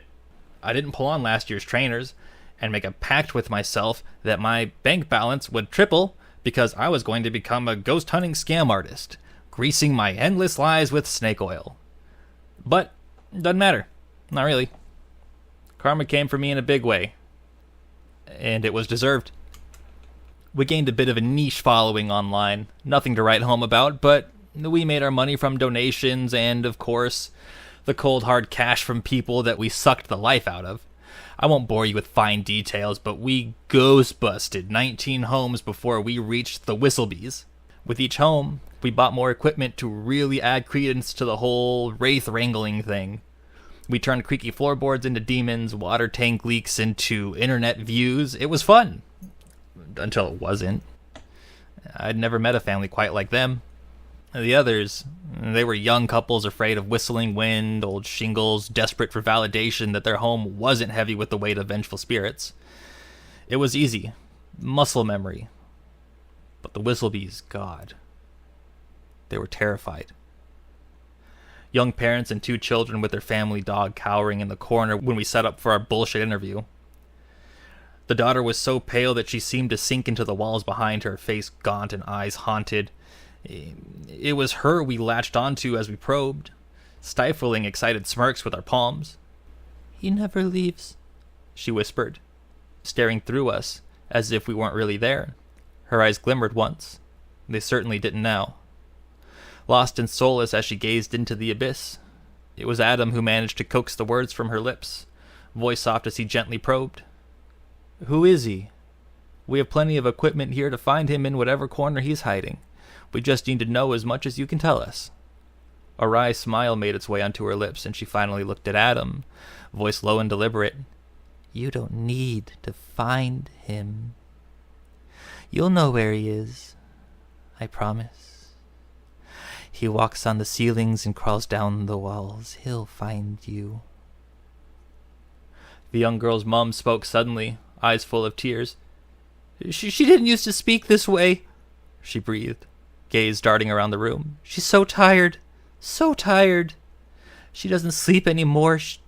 It doesn't let her." Jonah stood up, grinning as he clutched the camera for dear life. "Ma'am, don't you worry for a second. You're in the right hands. We'll find out what your visitor wants, and we'll cast him right out of here. You got my word." His word meant nothing, but they didn't need to know that. The fear in their aura was palpable. It was as if they had their own pulsing circle of gravity sucking the life from the room. Their dread did something foreign to me. It made me nervous. In all the nighttime giggling and masquerading in people's homes, I'd never been scared. To do this job was to know that ghosts were as real as fairies and whimsical tales. It was to laugh at the notion. But during that interview, I wasn't laughing. The girl's eyes were black holes, and they looked like they'd sucked her soul out long ago. So, with the image of those eyes burned into my retinas, we did what we did best. 11 p.m. rolled around, and with the family booked into a hotel, it was showtime. "Show yourself, demon!" Jonah lunged through the front door as nighttime blanketed the house in darkness, hauling our masses of equipment through.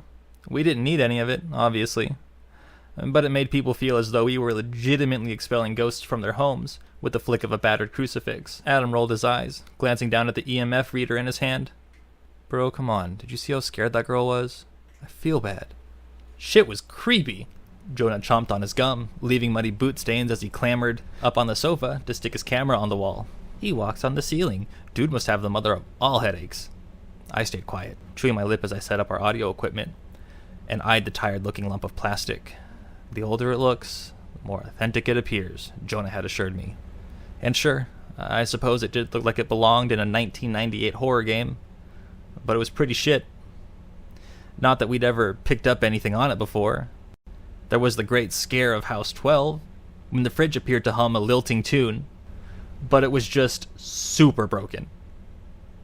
"Right," Jonah jumped downwards, nearly knocking over the coffee table. "Plan is, Megan Donovan is leaving the house party you guys didn't want to go to at like 2 a.m.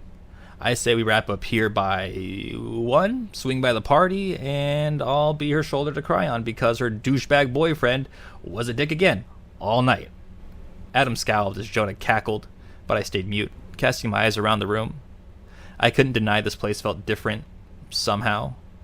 Even with all the lights dancing across the house, there sat an empty, tepid coldness that seemed to seep through the walls. There was no warmth here, no safety. Loving family photos littered the room, but somehow it felt barren.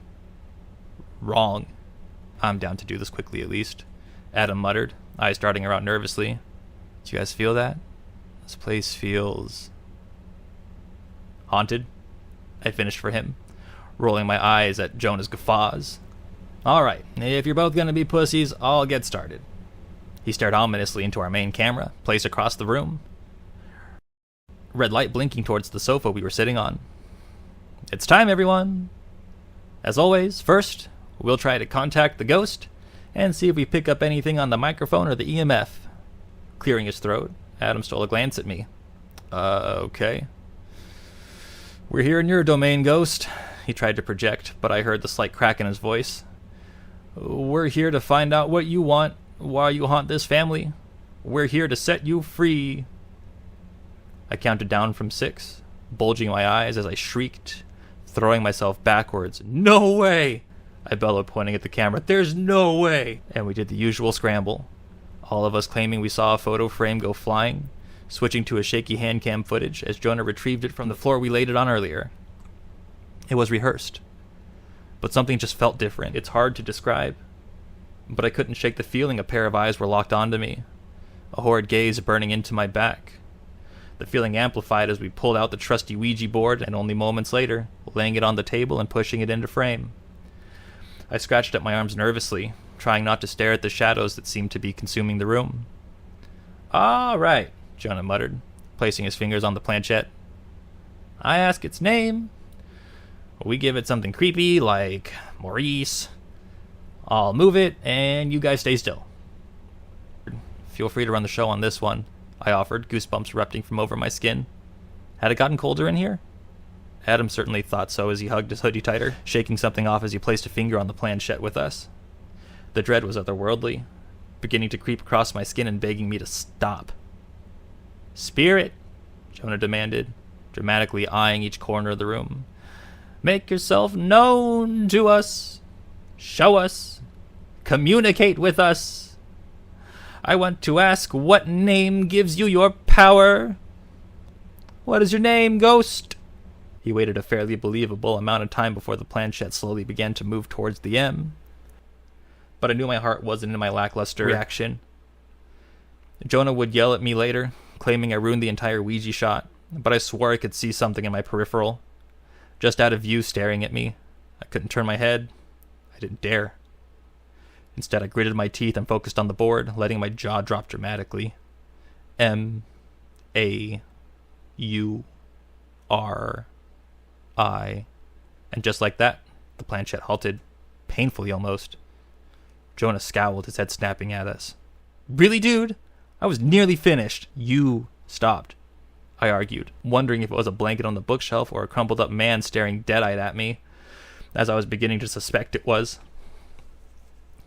"Just do it again," Adam mumbled. And it wasn't usually like this. We didn't fight. We didn't bite. The house felt as though it was draining the life from us, the joy. I felt physically tired, as though even being here was soul-sucking. But, as I told myself, ghosts were not real. We were not real. We were opportunistic bastards, and we were leaving at 1 a.m. The planchette moved to the M with ease again, and we forced our shock, but with a little less enthusiasm this time. It seemed even Jonah was struggling now, eyebrows knitted together tensely. M-A-U-R-I-C, and it stopped again. But this time it jerked to the left, causing a gasp to leave Adam's lips. "Jonah, for fuck." "What's your problem?" Jonah cried, looking between us as though we were crazy. "Ever since we got here, you've been acting like a couple of little girls. I swear to God, if Megan..." But the words died on his lips, because we all scowled at one another. The planchette yanked our waiting fingers in the opposite direction, landing on a letter. B. "Adam, for Christ!" E. The planchette scraped horribly along the Ouija board, and I couldn't tear my eyes away. Sitting between the chaos of my friends arguing, as they blamed each other, neither paying attention to the board, I swallowed, trying to watch for a twitch of the muscle in their fingers, some indication of which one was fucking with us. E. But there was none. Their fingers were light, barely grazing the object, jerking clumsily around the board. Adam met my eyes, trepidation lining his features. "Listen, I just want to get this shit done and get out of here. If this is you, L." "It isn't," I returned, voice lost in the sound of Jonah growling and wrenching up the planchette, launching it across the room, till it hit the wall with a sickening crack. I could only stare in shock at my furious, panting friend, but Adam leapt upward, throwing his arms out in question. "You can't be serious, Jonah, for fuck's sake. What's wrong with you?" And they argued, yelled, threw their arms around, ignored the room. But I couldn't ignore the room.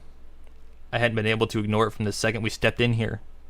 The atmosphere wrapped around my throat from the very first second we dared, and they weren't seeing it, but I was. The blanket in the corner of the room, hanging limply from the figure underneath it. Tall, impossibly tall.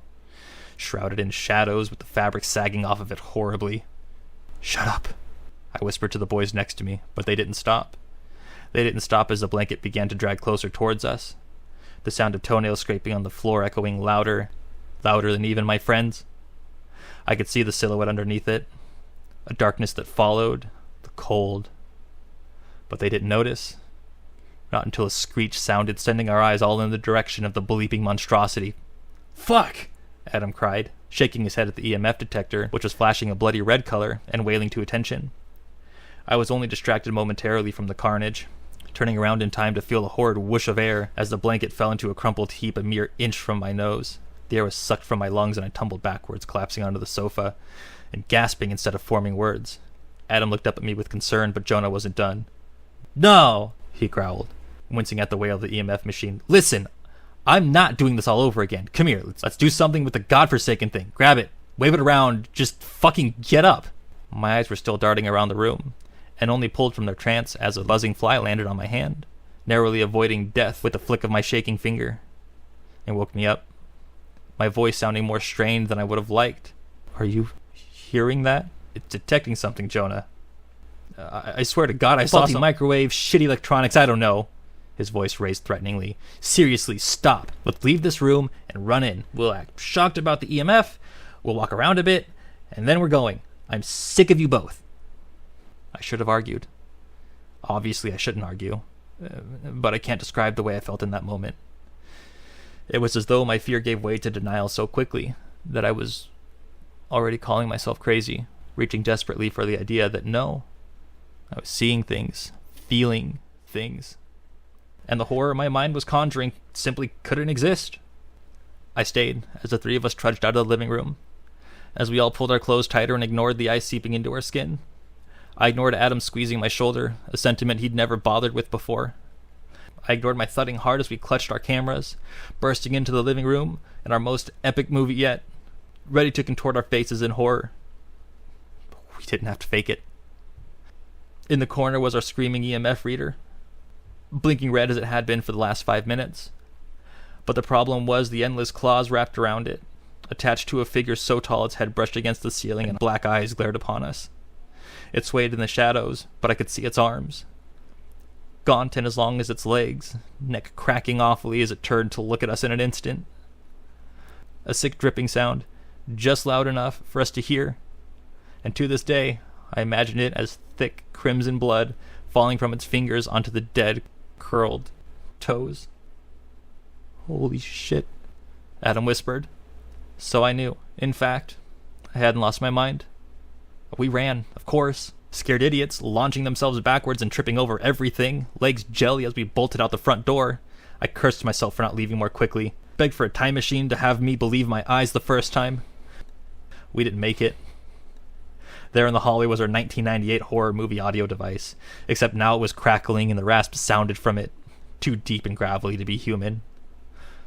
Layers of voices sounded at once, so distorted I could barely make them out. "I smell your blood," it rasped, the voice touching me, so closely I could practically feel it inside of me. "I'll suck it out of your veins and wear your skin." And then, before there was time to react, every light bulb in the house smashed at once. I know, because I heard the shards hit the floor in every room. Cried out as pure darkness filled the space, leaving me with no idea where my friends were, and if they existed anymore. "The door won't fucking open!" Adam screeched from my right, audibly jamming the handle. "It won't open! Where's the crucifix?" Adam begged, but I could hear the tears in his voice. "Adam, where?" But now it was only footsteps we heard. Not slow ones, thudding, loud footsteps, gaining pace and getting louder and louder till it sounded like something was running at us. But the sound didn't come from the floor. With the most gut-wrenching feeling of horror, I realized it was coming from the ceiling. Oh my God. Adam's voice was below me somewhere, because he'd fallen down into a heap of fear. What the fuck is that? What is that? It was deafening. All of it. The wailing EMF detector, the rasp of the crackling audio threatening to break all our bones at once, the footsteps slamming to a stop directly above my head. All leading to the moment I looked up, a silent tear disappearing and a slow trickle down my cheek. The body was contorted horribly as it glowered down from the ceiling, neck cracked at an unnatural angle with bones jutting out everywhere. Dead, black holes for eyes bore into mine, hell radiating from them in such a way that I was knocked to the floor by the sheer force of it. Rows of razor teeth were pulled back in a horrific grin, stretching much in the same way its wings did as they grazed from the ceiling. Reams of liquid trickling from them onto our heads. Hell staring from above me. My memory is hazy, and part of me thinks my brain tried to erase the trauma to give myself half a chance to go on with my life. I remember Jonah being lifted into the air with such a guttural wail that I've never heard a sound like it since. I remember the sound of his bones cracking as we ran, making straight for the living room. We threw furniture at the window and ignored the thud of Jonah's body being hurled at us, hitting the wall with a sickening crack. I know we got out. I felt its eyes burning into me from behind, as our skin snagged on glass, as we sprinted into the hammering rain, screaming for any help we could find. When the paramedics came, most of Jonah's leg had already been eaten, the remains nowhere to be found. He woke up 6 days later, screaming bloody murder. Screams he kept up until he was sedated, only reducing to a whimpering wail on the third time they woke him up. The bottom floor of the house was destroyed, along with everything in it. Our equipment crushed, all evidence of our horrors erased, other than the haunted look in Adam's eyes, and the nightmares that still wake me at 3 a.m. Wild animals tore the leg off of unconscious Jonah, the local police said. We were just idiots, holding a seance in a house, leaving the back door open to all manner of wild animals as we partied ourselves silly. At first, they thought we trashed the house, but the Whistlebees assured the police that no, it simply wasn't the case. This had happened before, they told them. We were just caught in the crossfire. They gave their statement that night, protested our innocence, and then packed their bags. They never left. Their little girl went missing that night, right before they could flee. Her suitcase sat in her room, untouched, and that house became a sad legend on those streets, spoken about in hushed tones. I left town, but something inside it never left me. We don't speak of it, the three of us. We left, and when we meet, that night exists as the elephant in the room, Jonah's scarred stump reminding us that we didn't imagine the entire thing as a collective fever dream. So I left, lived my life, started going to church, took up cricket, and when I hear the sound of thudding footsteps hammering along the ceiling of my hallway in the dead of night, I pull the covers over my head and I pray to every god that may or may not exist, that I'll live another day. It takes such a long time to pick up all 104 crucifixes off the floor the next morning, but for the life of me, I'll never stop doing it.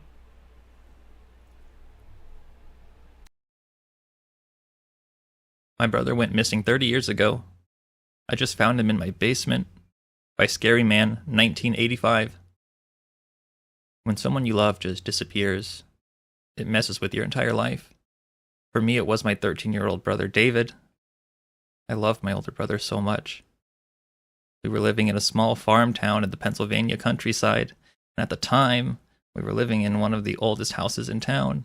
Our house was built sometime in the late 1700s. On the night he went missing, I remember my parents weren't home that night for whatever reason. But back in the 80s, it was considered okay to leave your kids home alone. Me and my brother were both sitting on the floor in the living room, listening to the radio broadcast. My brother asked me to fill him a glass of Hawaiian punch. After I went to the kitchen and poured him a glass, he had completely vanished from the living room. I remember that exact moment clear as day. I thought he was playing a trick on me. I played along, but when I searched every room in the damn house, not a hair was out of place. He couldn't have gone outside because I was by the front door the whole time, and the windows were sealed shut by the previous owner. The basement door in the living room was wide open, the only place he could have gone. When I left to fill up his drink, it was shut. I was horrified of the basement as a kid because there's no electricity down there, and it literally looked like a dungeon. I yelled his name from the top of the stairs countless times, but he never answered. Even though I was 11, that basement still scared me. I remember that night, sobbing uncontrollably, and when my parents finally pulled into the driveway by the next morning, I was still in tears when I told them about David. Mom and Dad checked the whole house.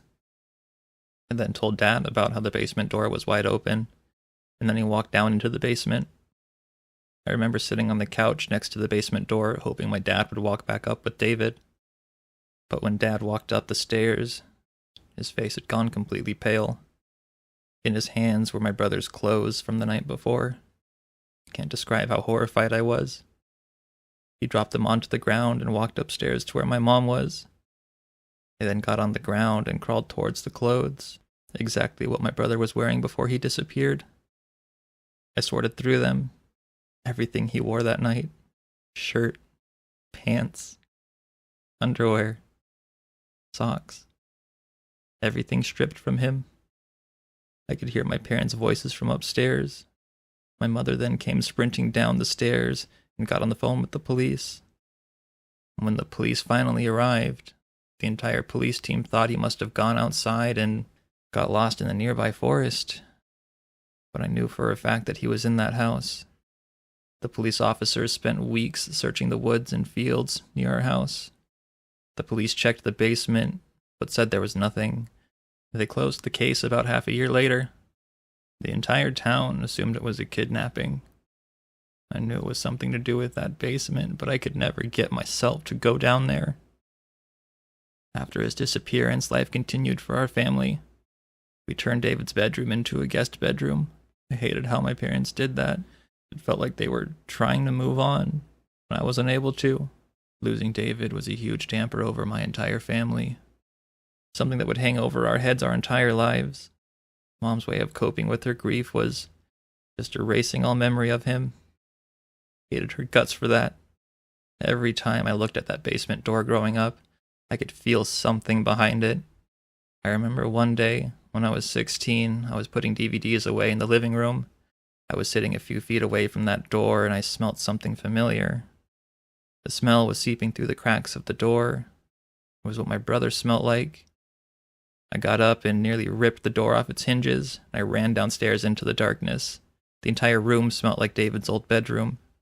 It was pitch black, but I knew he was in there. I started screaming his name. I screamed his name for hours until Dad finally came down. Dad couldn't smell it. Thought I was insane. I remember I couldn't talk for weeks after that. Nowadays, the 30-year anniversary of David's disappearance is rolling around. I can say it's been a long 30 years without him. I'm now living alone an hour or so away from my childhood town. I had to get out of there as soon as possible. When I turned 18, I started looking toward apartments in town, and by my 20th birthday, I was out the door. My parents continued to live in that house. My mom developed stage 3 breast cancer about 3 years ago, and was forced into a group home closer to the hospital. My father was given the option to move with her and to sell the home, but he decided to stay there and continue farming. My mother and father had a tough relationship ever since I left the house, so Dad didn't mind the quiet. And later on, my dad fell off his tractor and broke his knee, and is now unable to walk without a cane. He then moved in with Mom and sold me the land for free and insisted that I moved back into that house. I wanted nothing to do with that house. I had to pay taxes for that house on top of my own taxes. I then allowed tenants to move in. They were a young couple, late 20s. Of course, my stubborn old man was angry with me for letting a desperate couple live in a vacant house. They've been living in that house for almost a year now, and they called me up last week complaining about a decaying smell coming from the basement. By that time, I had learned to adapt from David's death. I told them I'd check it out the next morning. That was the biggest mistake of my life. I woke up early the next morning and drove to the house, and it felt odd driving back there. Those fields. It all felt so familiar. I tried not to think about how scared I was of that basement growing up. Fortunately, my dad decided to finally add electricity down in the basement. I pulled into the driveway, and they were both waiting outside for me. They said it smelled like something was rotting down there. I had everything I'd be needing: asbestos masks, medical gloves, eye protection. I worked as an air duct cleaner a few years ago, so I have some background knowledge. I walked into the house, and I headed for the basement door. I'd never seen what it actually looked like down there until now. I opened the door and could immediately smell it. Something was rotting in there. I turned on the light switch. Ahead of me was an empty room. It was small, looked to be about 15 by 10 feet big. This basement had been haunting me for all these years. Seeing it with the lights on felt off. The walls were stone, except for one. One of the walls stood out. It was wood instead of stone. The smell was clearly coming from the wood. The wood was rotting. I walked over and I thought the best idea would be to just tear the whole wall down. I started tearing pieces of rotted wood from the walls. Light started to seep into the other side. There was a secret room in the basement. I stopped, and in front of me I saw what looked like human flesh. Couldn't describe how horrified I was. I'd rather go to hell than relive that terrible moment. I started smashing at that wall with all the force in my body until it finally gave in. The creature in front of me, just the sight of it made me want to claw my eyes out. It was in a fetal position. Skin wasn't pale. It was white. And it looked like the flesh had been melted to the bones. The fingernails and toenails stretched halfway across the room. The worst part was that it wasn't dead. It was breathing. It was alive. David? I said in a terrified voice. It slowly lifted its head to look at me. The face looked completely mutated, but those eyes were my brother's eyes. It tried to speak. It tried with everything in it. That thing was my brother David. I had so many questions. How was he alive? What did he eat? How could he breathe? What the fuck happened? I kept the questions to myself. That was my brother in that basement. This whole time he's been in that fucking basement. I didn't say another word to him. I ran upstairs and out to my car. I opened up my glove box and grabbed my gun. By the time I got downstairs, David had stood up, dragging his long nails behind him.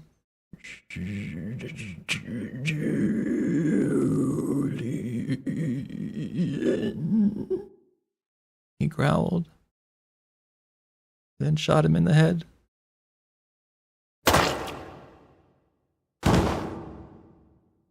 At the top of the stairs were the tenants questioning the gunshot. They walked down the stairs to investigate. By the time I heard them scream, I was already out the door and backing out of the driveway. I didn't shoot David because I was scared of him. I shot him because of how awful the situation was. That was 2 days ago, and I've been driving since. The only time I stop is to fill up my gas tank. I don't know where the hell I am. Last time I checked, it said I was in Kansas. I don't know what to do. Should I join David in the afterlife? Should I just try to move on? The most sickening thing is not knowing what happened. What the fuck happened? Please Don't Play This Game by S.C. Sleepwalker. I'm not too sure if this is the right place to post this. Hell, I don't know if anyone's even going to see it. I want to start this off by saying that this story isn't to be taken lightly. I don't want you to listen to this and try to copy what's done. Instead, take it as a warning. A warning to never play this game. A warning I wish that I had gotten before I made that mistake. I lived almost my entire life in the middle of Delaware. If you forgot that was a state, I wouldn't blame you. In my neighborhood, there were 3 kids I always played with every day: Kyle, Jimmy, and Seth. Our houses were close enough to each other that we played together whenever we had the chance. We did all the typical things a couple of 13-year-old boys would do: swimming in the local pools, going to the Walmart and buying nothing, or just hang out in one of our basements and being jackasses. It was almost a Disney-like childhood. Sleepovers were nothing new for us. I think we had one almost every weekend. What was new was not having any parents there to watch us. Seth offered to host the next one, and included that his parents were going to be gone for the night. They were staying down at the beach, and told Seth it would be fine for him to invite us over. Fine for him, Not so much for the rest of us. I think me and the other guys pleaded and begged our parents multiple times to let us go. Our parents knew each other and trusted us, but the idea of 4 prepubescent boys being alone in a house was any parent's worst nightmare. Somehow, by the grace of God, they agreed the night before. After all this time, I still wish they denied us. Maybe things would have ended differently. I want to tell you about the events that happened that night that changed me into who I am.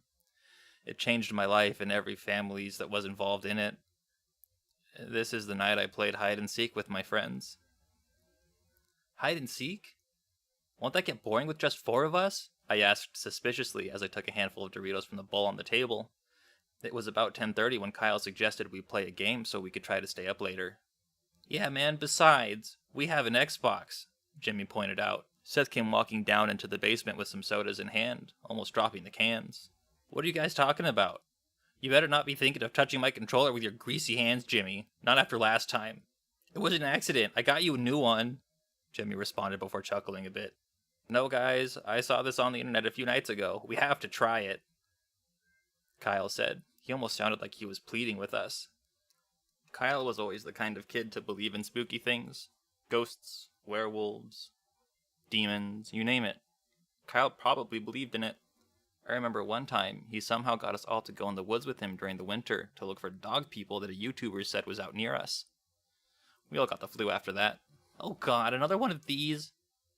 Is it going to be like that dog thing again? Seth chimed in. It's not like that. This one's real. I promise, dude.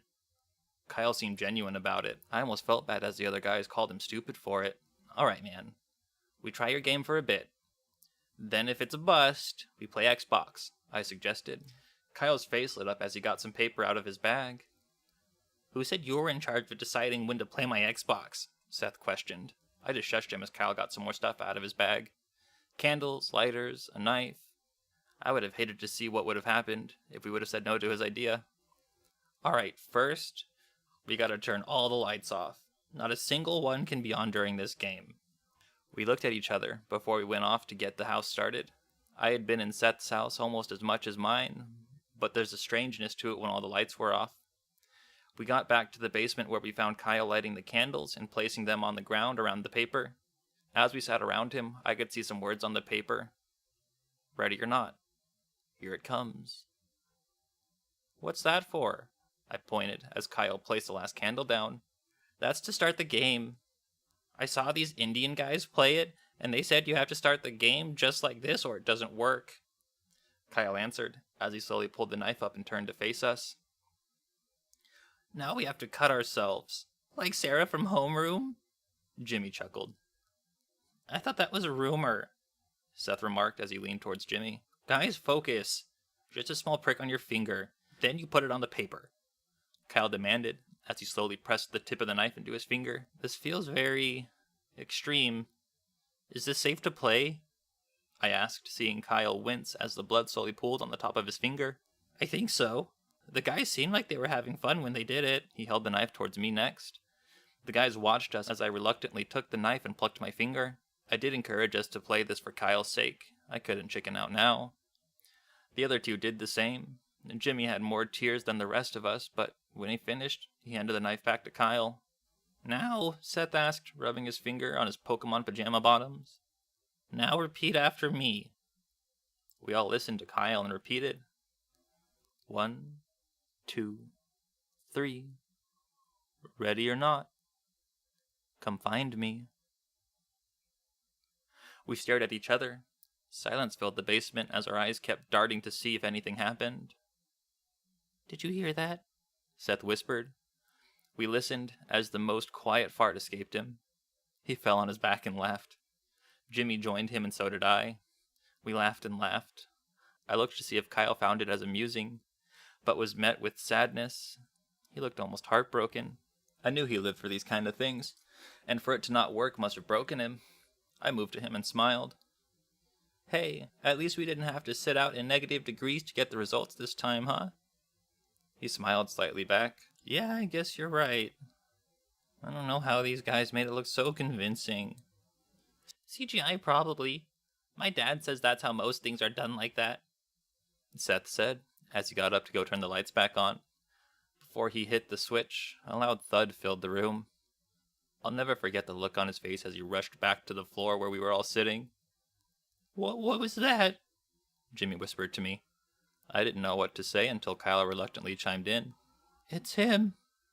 The Seeker. We sat still as another thud could be heard, like it was right above us. What the fuck, dude? Seth? Did you invite someone over? Duncan or Josh, maybe? Jimmy was frantic with his questions as his eyes filled with tears. No, it's him, Kyle answered before Seth could respond. Who? I asked. The Seeker. The person who plays the game with us. Well, tell him we don't want to play anymore, Seth demanded, making sure to keep his voice down. We can't.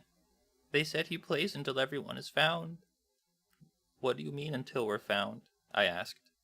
I kept looking at the stairs. My brain was trying to wrap around what was happening, while also trying to keep reason in it. It's like hide and seek. We play until we're all found, or he can't find us, Kyle answered. Okay. Let's go get found so the game can be over. Seth tried to stand before Kyle pulled him down. No, we don't want to be found. Bad things happen if we're found. Kyle looked at the carpet as he said it. The thud got louder, almost like it was searching the house. Okay.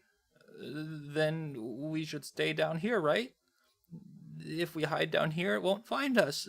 How long do we have to hide, man? I stuttered as I waited for Kyle to answer. I don't know. We sat there in silence. Thuds and crashes from upstairs made the silence somehow louder. I had wished it was all a prank. Seth and Jimmy loved pulling those, and Kyle was usually the target for them. But I knew it wasn't that. I knew this was real. I don't know how it was, but at the moment, there was something upstairs, tearing the house apart trying to find us. We stayed like this until Seth finally spoke up. Let's run. What? Kyle mumbled out, his face covered by his hands. Tears were rolling down his cheeks.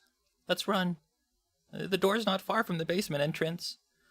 We unlock it and run to a neighbor's. Seth looked for nods or any sign of agreement. Jimmy nodded, and I slowly shook yes. I looked at Kyle, grabbing his leg and squeezing it. Come on, man. We're definitely faster than it. We'll be out before it even sees us. I smiled at him. He looked up and slowly smiled, nodding. We all slowly moved to the base of the basement stairs. Looking down into a dark basement is scary, but looking up into a dark house is another whole kind of fear. I don't know how long we took going up those steps, but it felt like ages. We were slowly ascending into what could be our end. Seth held the doorknob and just stared at it. I knew he didn't want to be the one to open it, to potentially be the one to see whatever it was that was on the other side. I scooted around Jimmy and slowly turned the knob. The door slightly opened. The house was almost pitch dark. The only light we had was from the moon herself, shining into the windows and illuminating the destroyed house. He quietly but quickly moved towards the front door. I peered into the living room to see the chairs and couches turned upside down, some side table doors ripped off their hinges. Hurry up, man, Jimmy urged Seth as he fumbled slightly with the deadbolt. I looked to see Kyle slightly behind, close to the basement door. I moved over to get him ready to run. Let's go, Kyle. We gotta get... I almost finished my words when I watched his face turn from scared to horrified. I turned slightly to see Jimmy on the floor, crawling away from the door. I'm not sure, even after all this time, how to describe what we saw that night. I had wished it was just a man, some man that was in the house with us, but it sadly wasn't. The best I can do is try and give a description. Think of a Picasso painting. It had a crookedness to it, its arms jagged and legs crumpled as it lowered itself over Seth. Seth didn't move. He didn't try and fight. All he could do was stand there and look up to see its eyes peering down at him. It picked Seth up like a rag doll and threw him into the living room. A mean and disgusting noise came from his body as it hit the wall of the fireplace. I quickly got Jimmy to his feet and Kyle to snap out of his gaze. Me and Kyle ran to the bathroom as Jimmy made it to the kitchen. I locked the door as I tried to catch my own heart from jumping out of my chest. Jimmy, what? My question was shortly answered as I heard Jimmy whimpering and crying outside the room. I unlocked the door and peeked out of the crack. I watched it linger its way towards him, and all I could hear was wet sounds. I quickly shut the door and relocked it. My mind didn't really process what had just happened. In what couldn't have been more than 3 minutes. My 2 friends I had been with most of my entire life were gone. Just like that. I sat on the cold tile floor as I listened to the thudding from outside. My breathing was dull as I looked to see Kyle shaking by the toilet. I slowly moved myself over and gave him a hug. I knew what he was thinking. I knew the horrible things he was saying to himself in his mind. I didn't know how to tell him that what was happening wasn't his fault. I'm not sure that even now I could find the words to tell him that. We'll be fine. We just gotta stay here. It won't find us. I tried to reassure him. No, it will find us. We can't stay here. Kyle, Seth and Jimmy are dead. We can't go back out there and run. I don't know why we thought this would work. No, I need to get to the basement, Kyle said. He looked up at me. Why? It's a dead end there. It will... Well, maybe I can try to end the game. Rip up the paper. Something, I don't know. I didn't know what to say. On one hand, it was the only idea we had besides hiding and waiting to be found. On the other, I couldn't bring myself to put that hope in his mind, to encourage him just to watch as it fails. He knew this as he came to his own conclusion. I'll go down there, and you head for the coat closet. If it doesn't work, I'll run back up and head there to hide with you, okay? He nodded to himself. I just stared at him as I nodded back slightly. We stood up and slowly unlocked the door. It wasn't anywhere we could see, which made it all the more frightening. We slowly made our way to the basement door. Good luck, I whispered to him. He smiled, and we went our separate ways in the house. I quickly got to the coat closet that was almost directly in front of the basement door, and Kyle made his way down the stairs. That was the last I saw of Kyle. It wasn't long after I heard the loud thudding outside of the closet door that quickly went down the stairs. All I could do was sit there and listen as I heard the screams and the pounding of flesh over and over and over again. Soon the hits became more wet and the screams became more silent. I sat in the closet and accepted my fate. I slightly covered myself with a fallen coat as I heard the thudding move around the house again.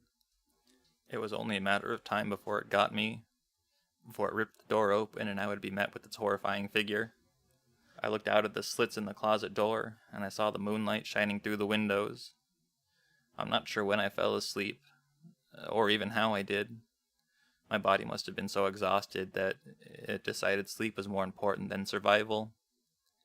My eyes slowly opened to see the daylight peering through the house.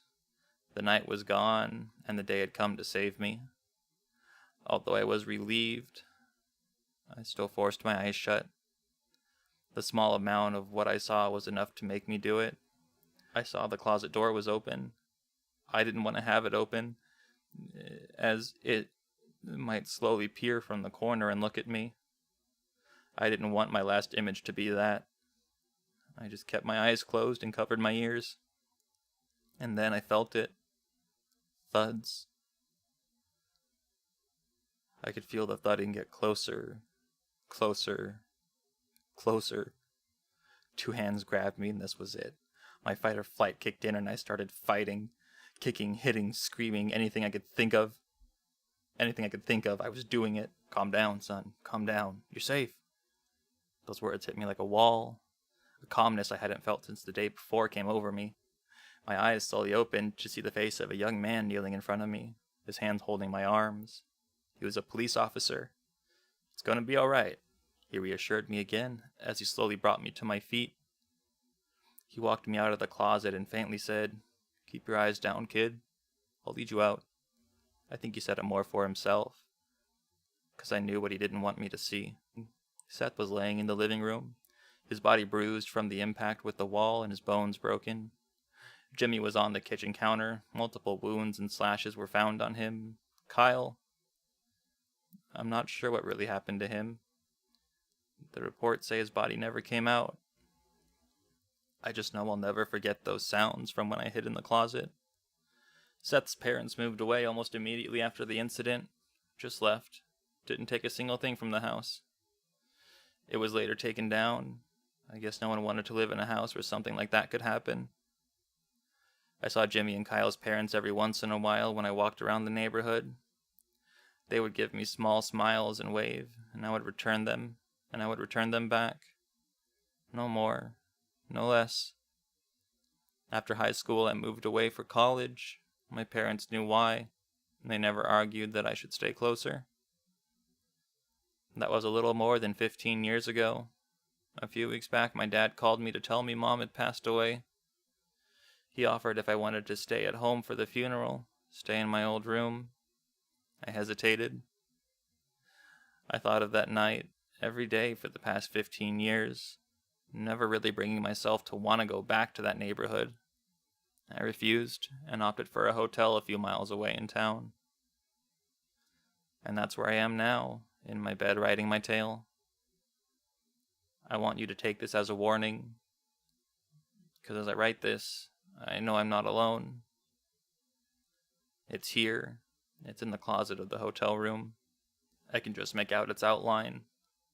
Its crooked legs crouching to fit inside, its arms slightly poking out from under some clothes, and its eyes staring at me.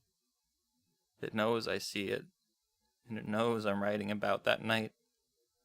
I'm not sure why now I decided to finish the game from all those years ago, but here we are. Once I finish and close my laptop, it will kill me. My father will have to bury his son just moments after burying my mother. I say this again. This tale is a warning. If I could, I would go back and tell myself to never play that game. I would tell my parents to never let us have that sleepover. I would do everything in my power to stop that night from happening, to be able to save my friends. So please, I beg and plead to you, don't play this game. Because if you do, whether you're ready or not, he's coming to find you.